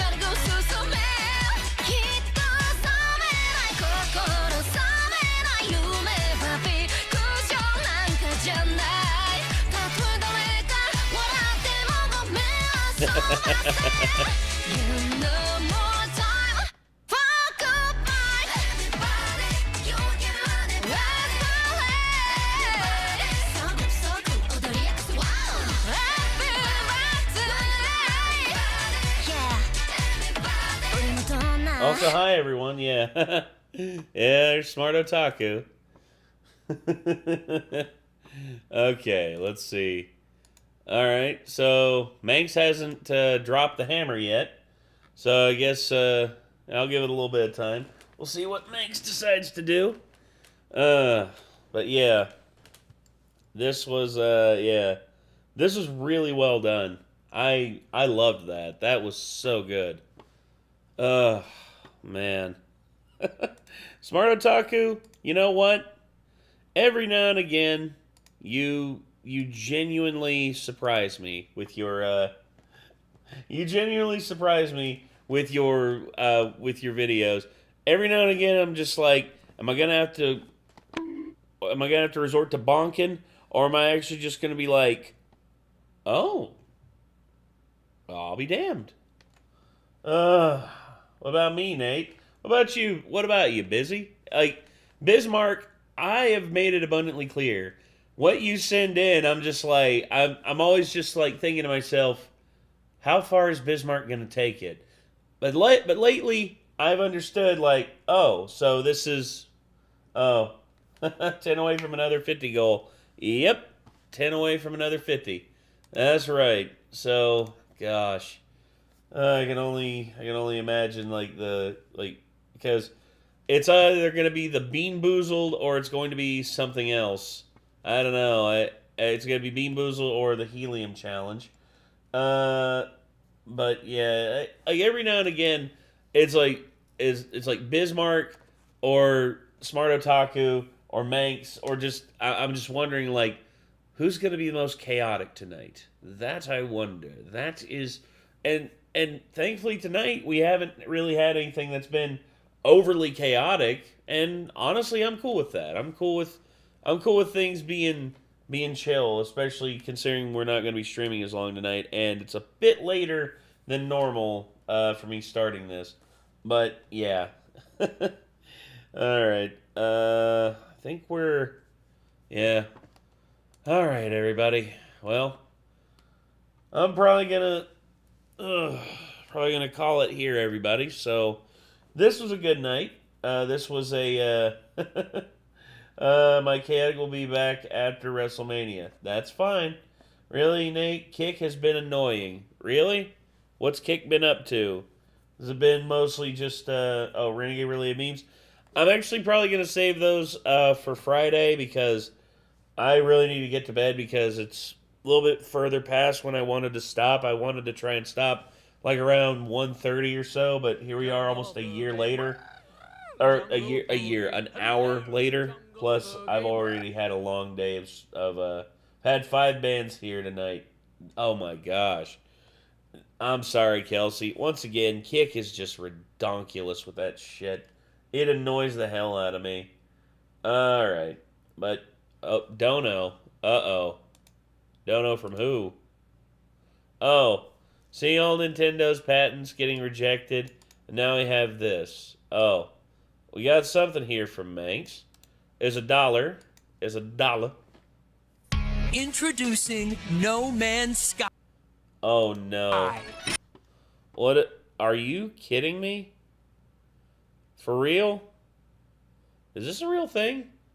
Xeno Arena? Oh no. Xeno Arena. Find, train, and battle your pets for the ultimate rewards. Holy crap. This is a real thing? Assemble your team. And discover new Xeno species. Oh, this is basically like Hello Games telling Nintendo to shove it. Oh my god, I love it. With rare abilities. Oh, that's so good. Complete your pet log. Genetically modify your eggs. And battle with friends. Together, your bond can overcome anything. Take on daily challenges in the arena. Journey across the galaxy and face new competitors. Damn. Battle together and reach for the stars in Xeno Arena. The No Man's Sky journey continues. When will it end? I don't think it'll ever end. No Man's Sky continues. Forever. Good lord. Sean and his team just are so diligent with their updates. That's kind of freaking crazy. I love that. Okay, so let me update the total one more time. Let's see what we got here. So I think we're still at, we're at 591 now. Worst comedian, Rob Schneider or Pauly Shore? Pauly Shore, I think, definitely rode the coattails of his mom, Mitzi, way too much. Not to say that he's, he didn't have his time. There was a time Pauly Shore was actually kind of funny, but he just lasted way too long on the same bullshit over and over and over again. Okay. Well, I think we're done. I think that's it. We're at 591, and we're going to be calling it here. So I will be keeping the Bean Boozled. I will be keeping the jelly beans down here for the Bean Boozled challenge, and we will also see about doing more stuff here on Friday. Tomorrow, I think me and Nick are going to record tomorrow, as well as Caleb will probably be up here to record around 5 or so. So I guess we'll see how that goes. But yeah, beans. Oh yeah, I got Bean Boozled jelly beans here, Manx. That's what this challenge is. So jelly beans, basically, I flick this little dial here, and whatever it lands on, I got to eat the corresponding color that it lands on. And whatever the flavor is, it's usually a good flavor and a bad flavor. Basically like a 50-50 challenge. So yeah, that's what's happening there. More Caleb. Yeah, more Caleb. Screw this place. It's now in my damn bad books. Uh-oh. I'm sorry, Petrolhead. Well, Petrolhead, we'll see if we can't get a playlist of yours running on Friday. And we'll see if we can't get that going. But anyway, I'm going to leave that there. And I guess for now, everyone, we're going to be ending the stream here. So, ladies and gentlemen, for the last time tonight, this is Nate. Y'all have been awesome. Take care of yourself. And I guess we'll see y'all in the next one. Take care of yourselves. Peace.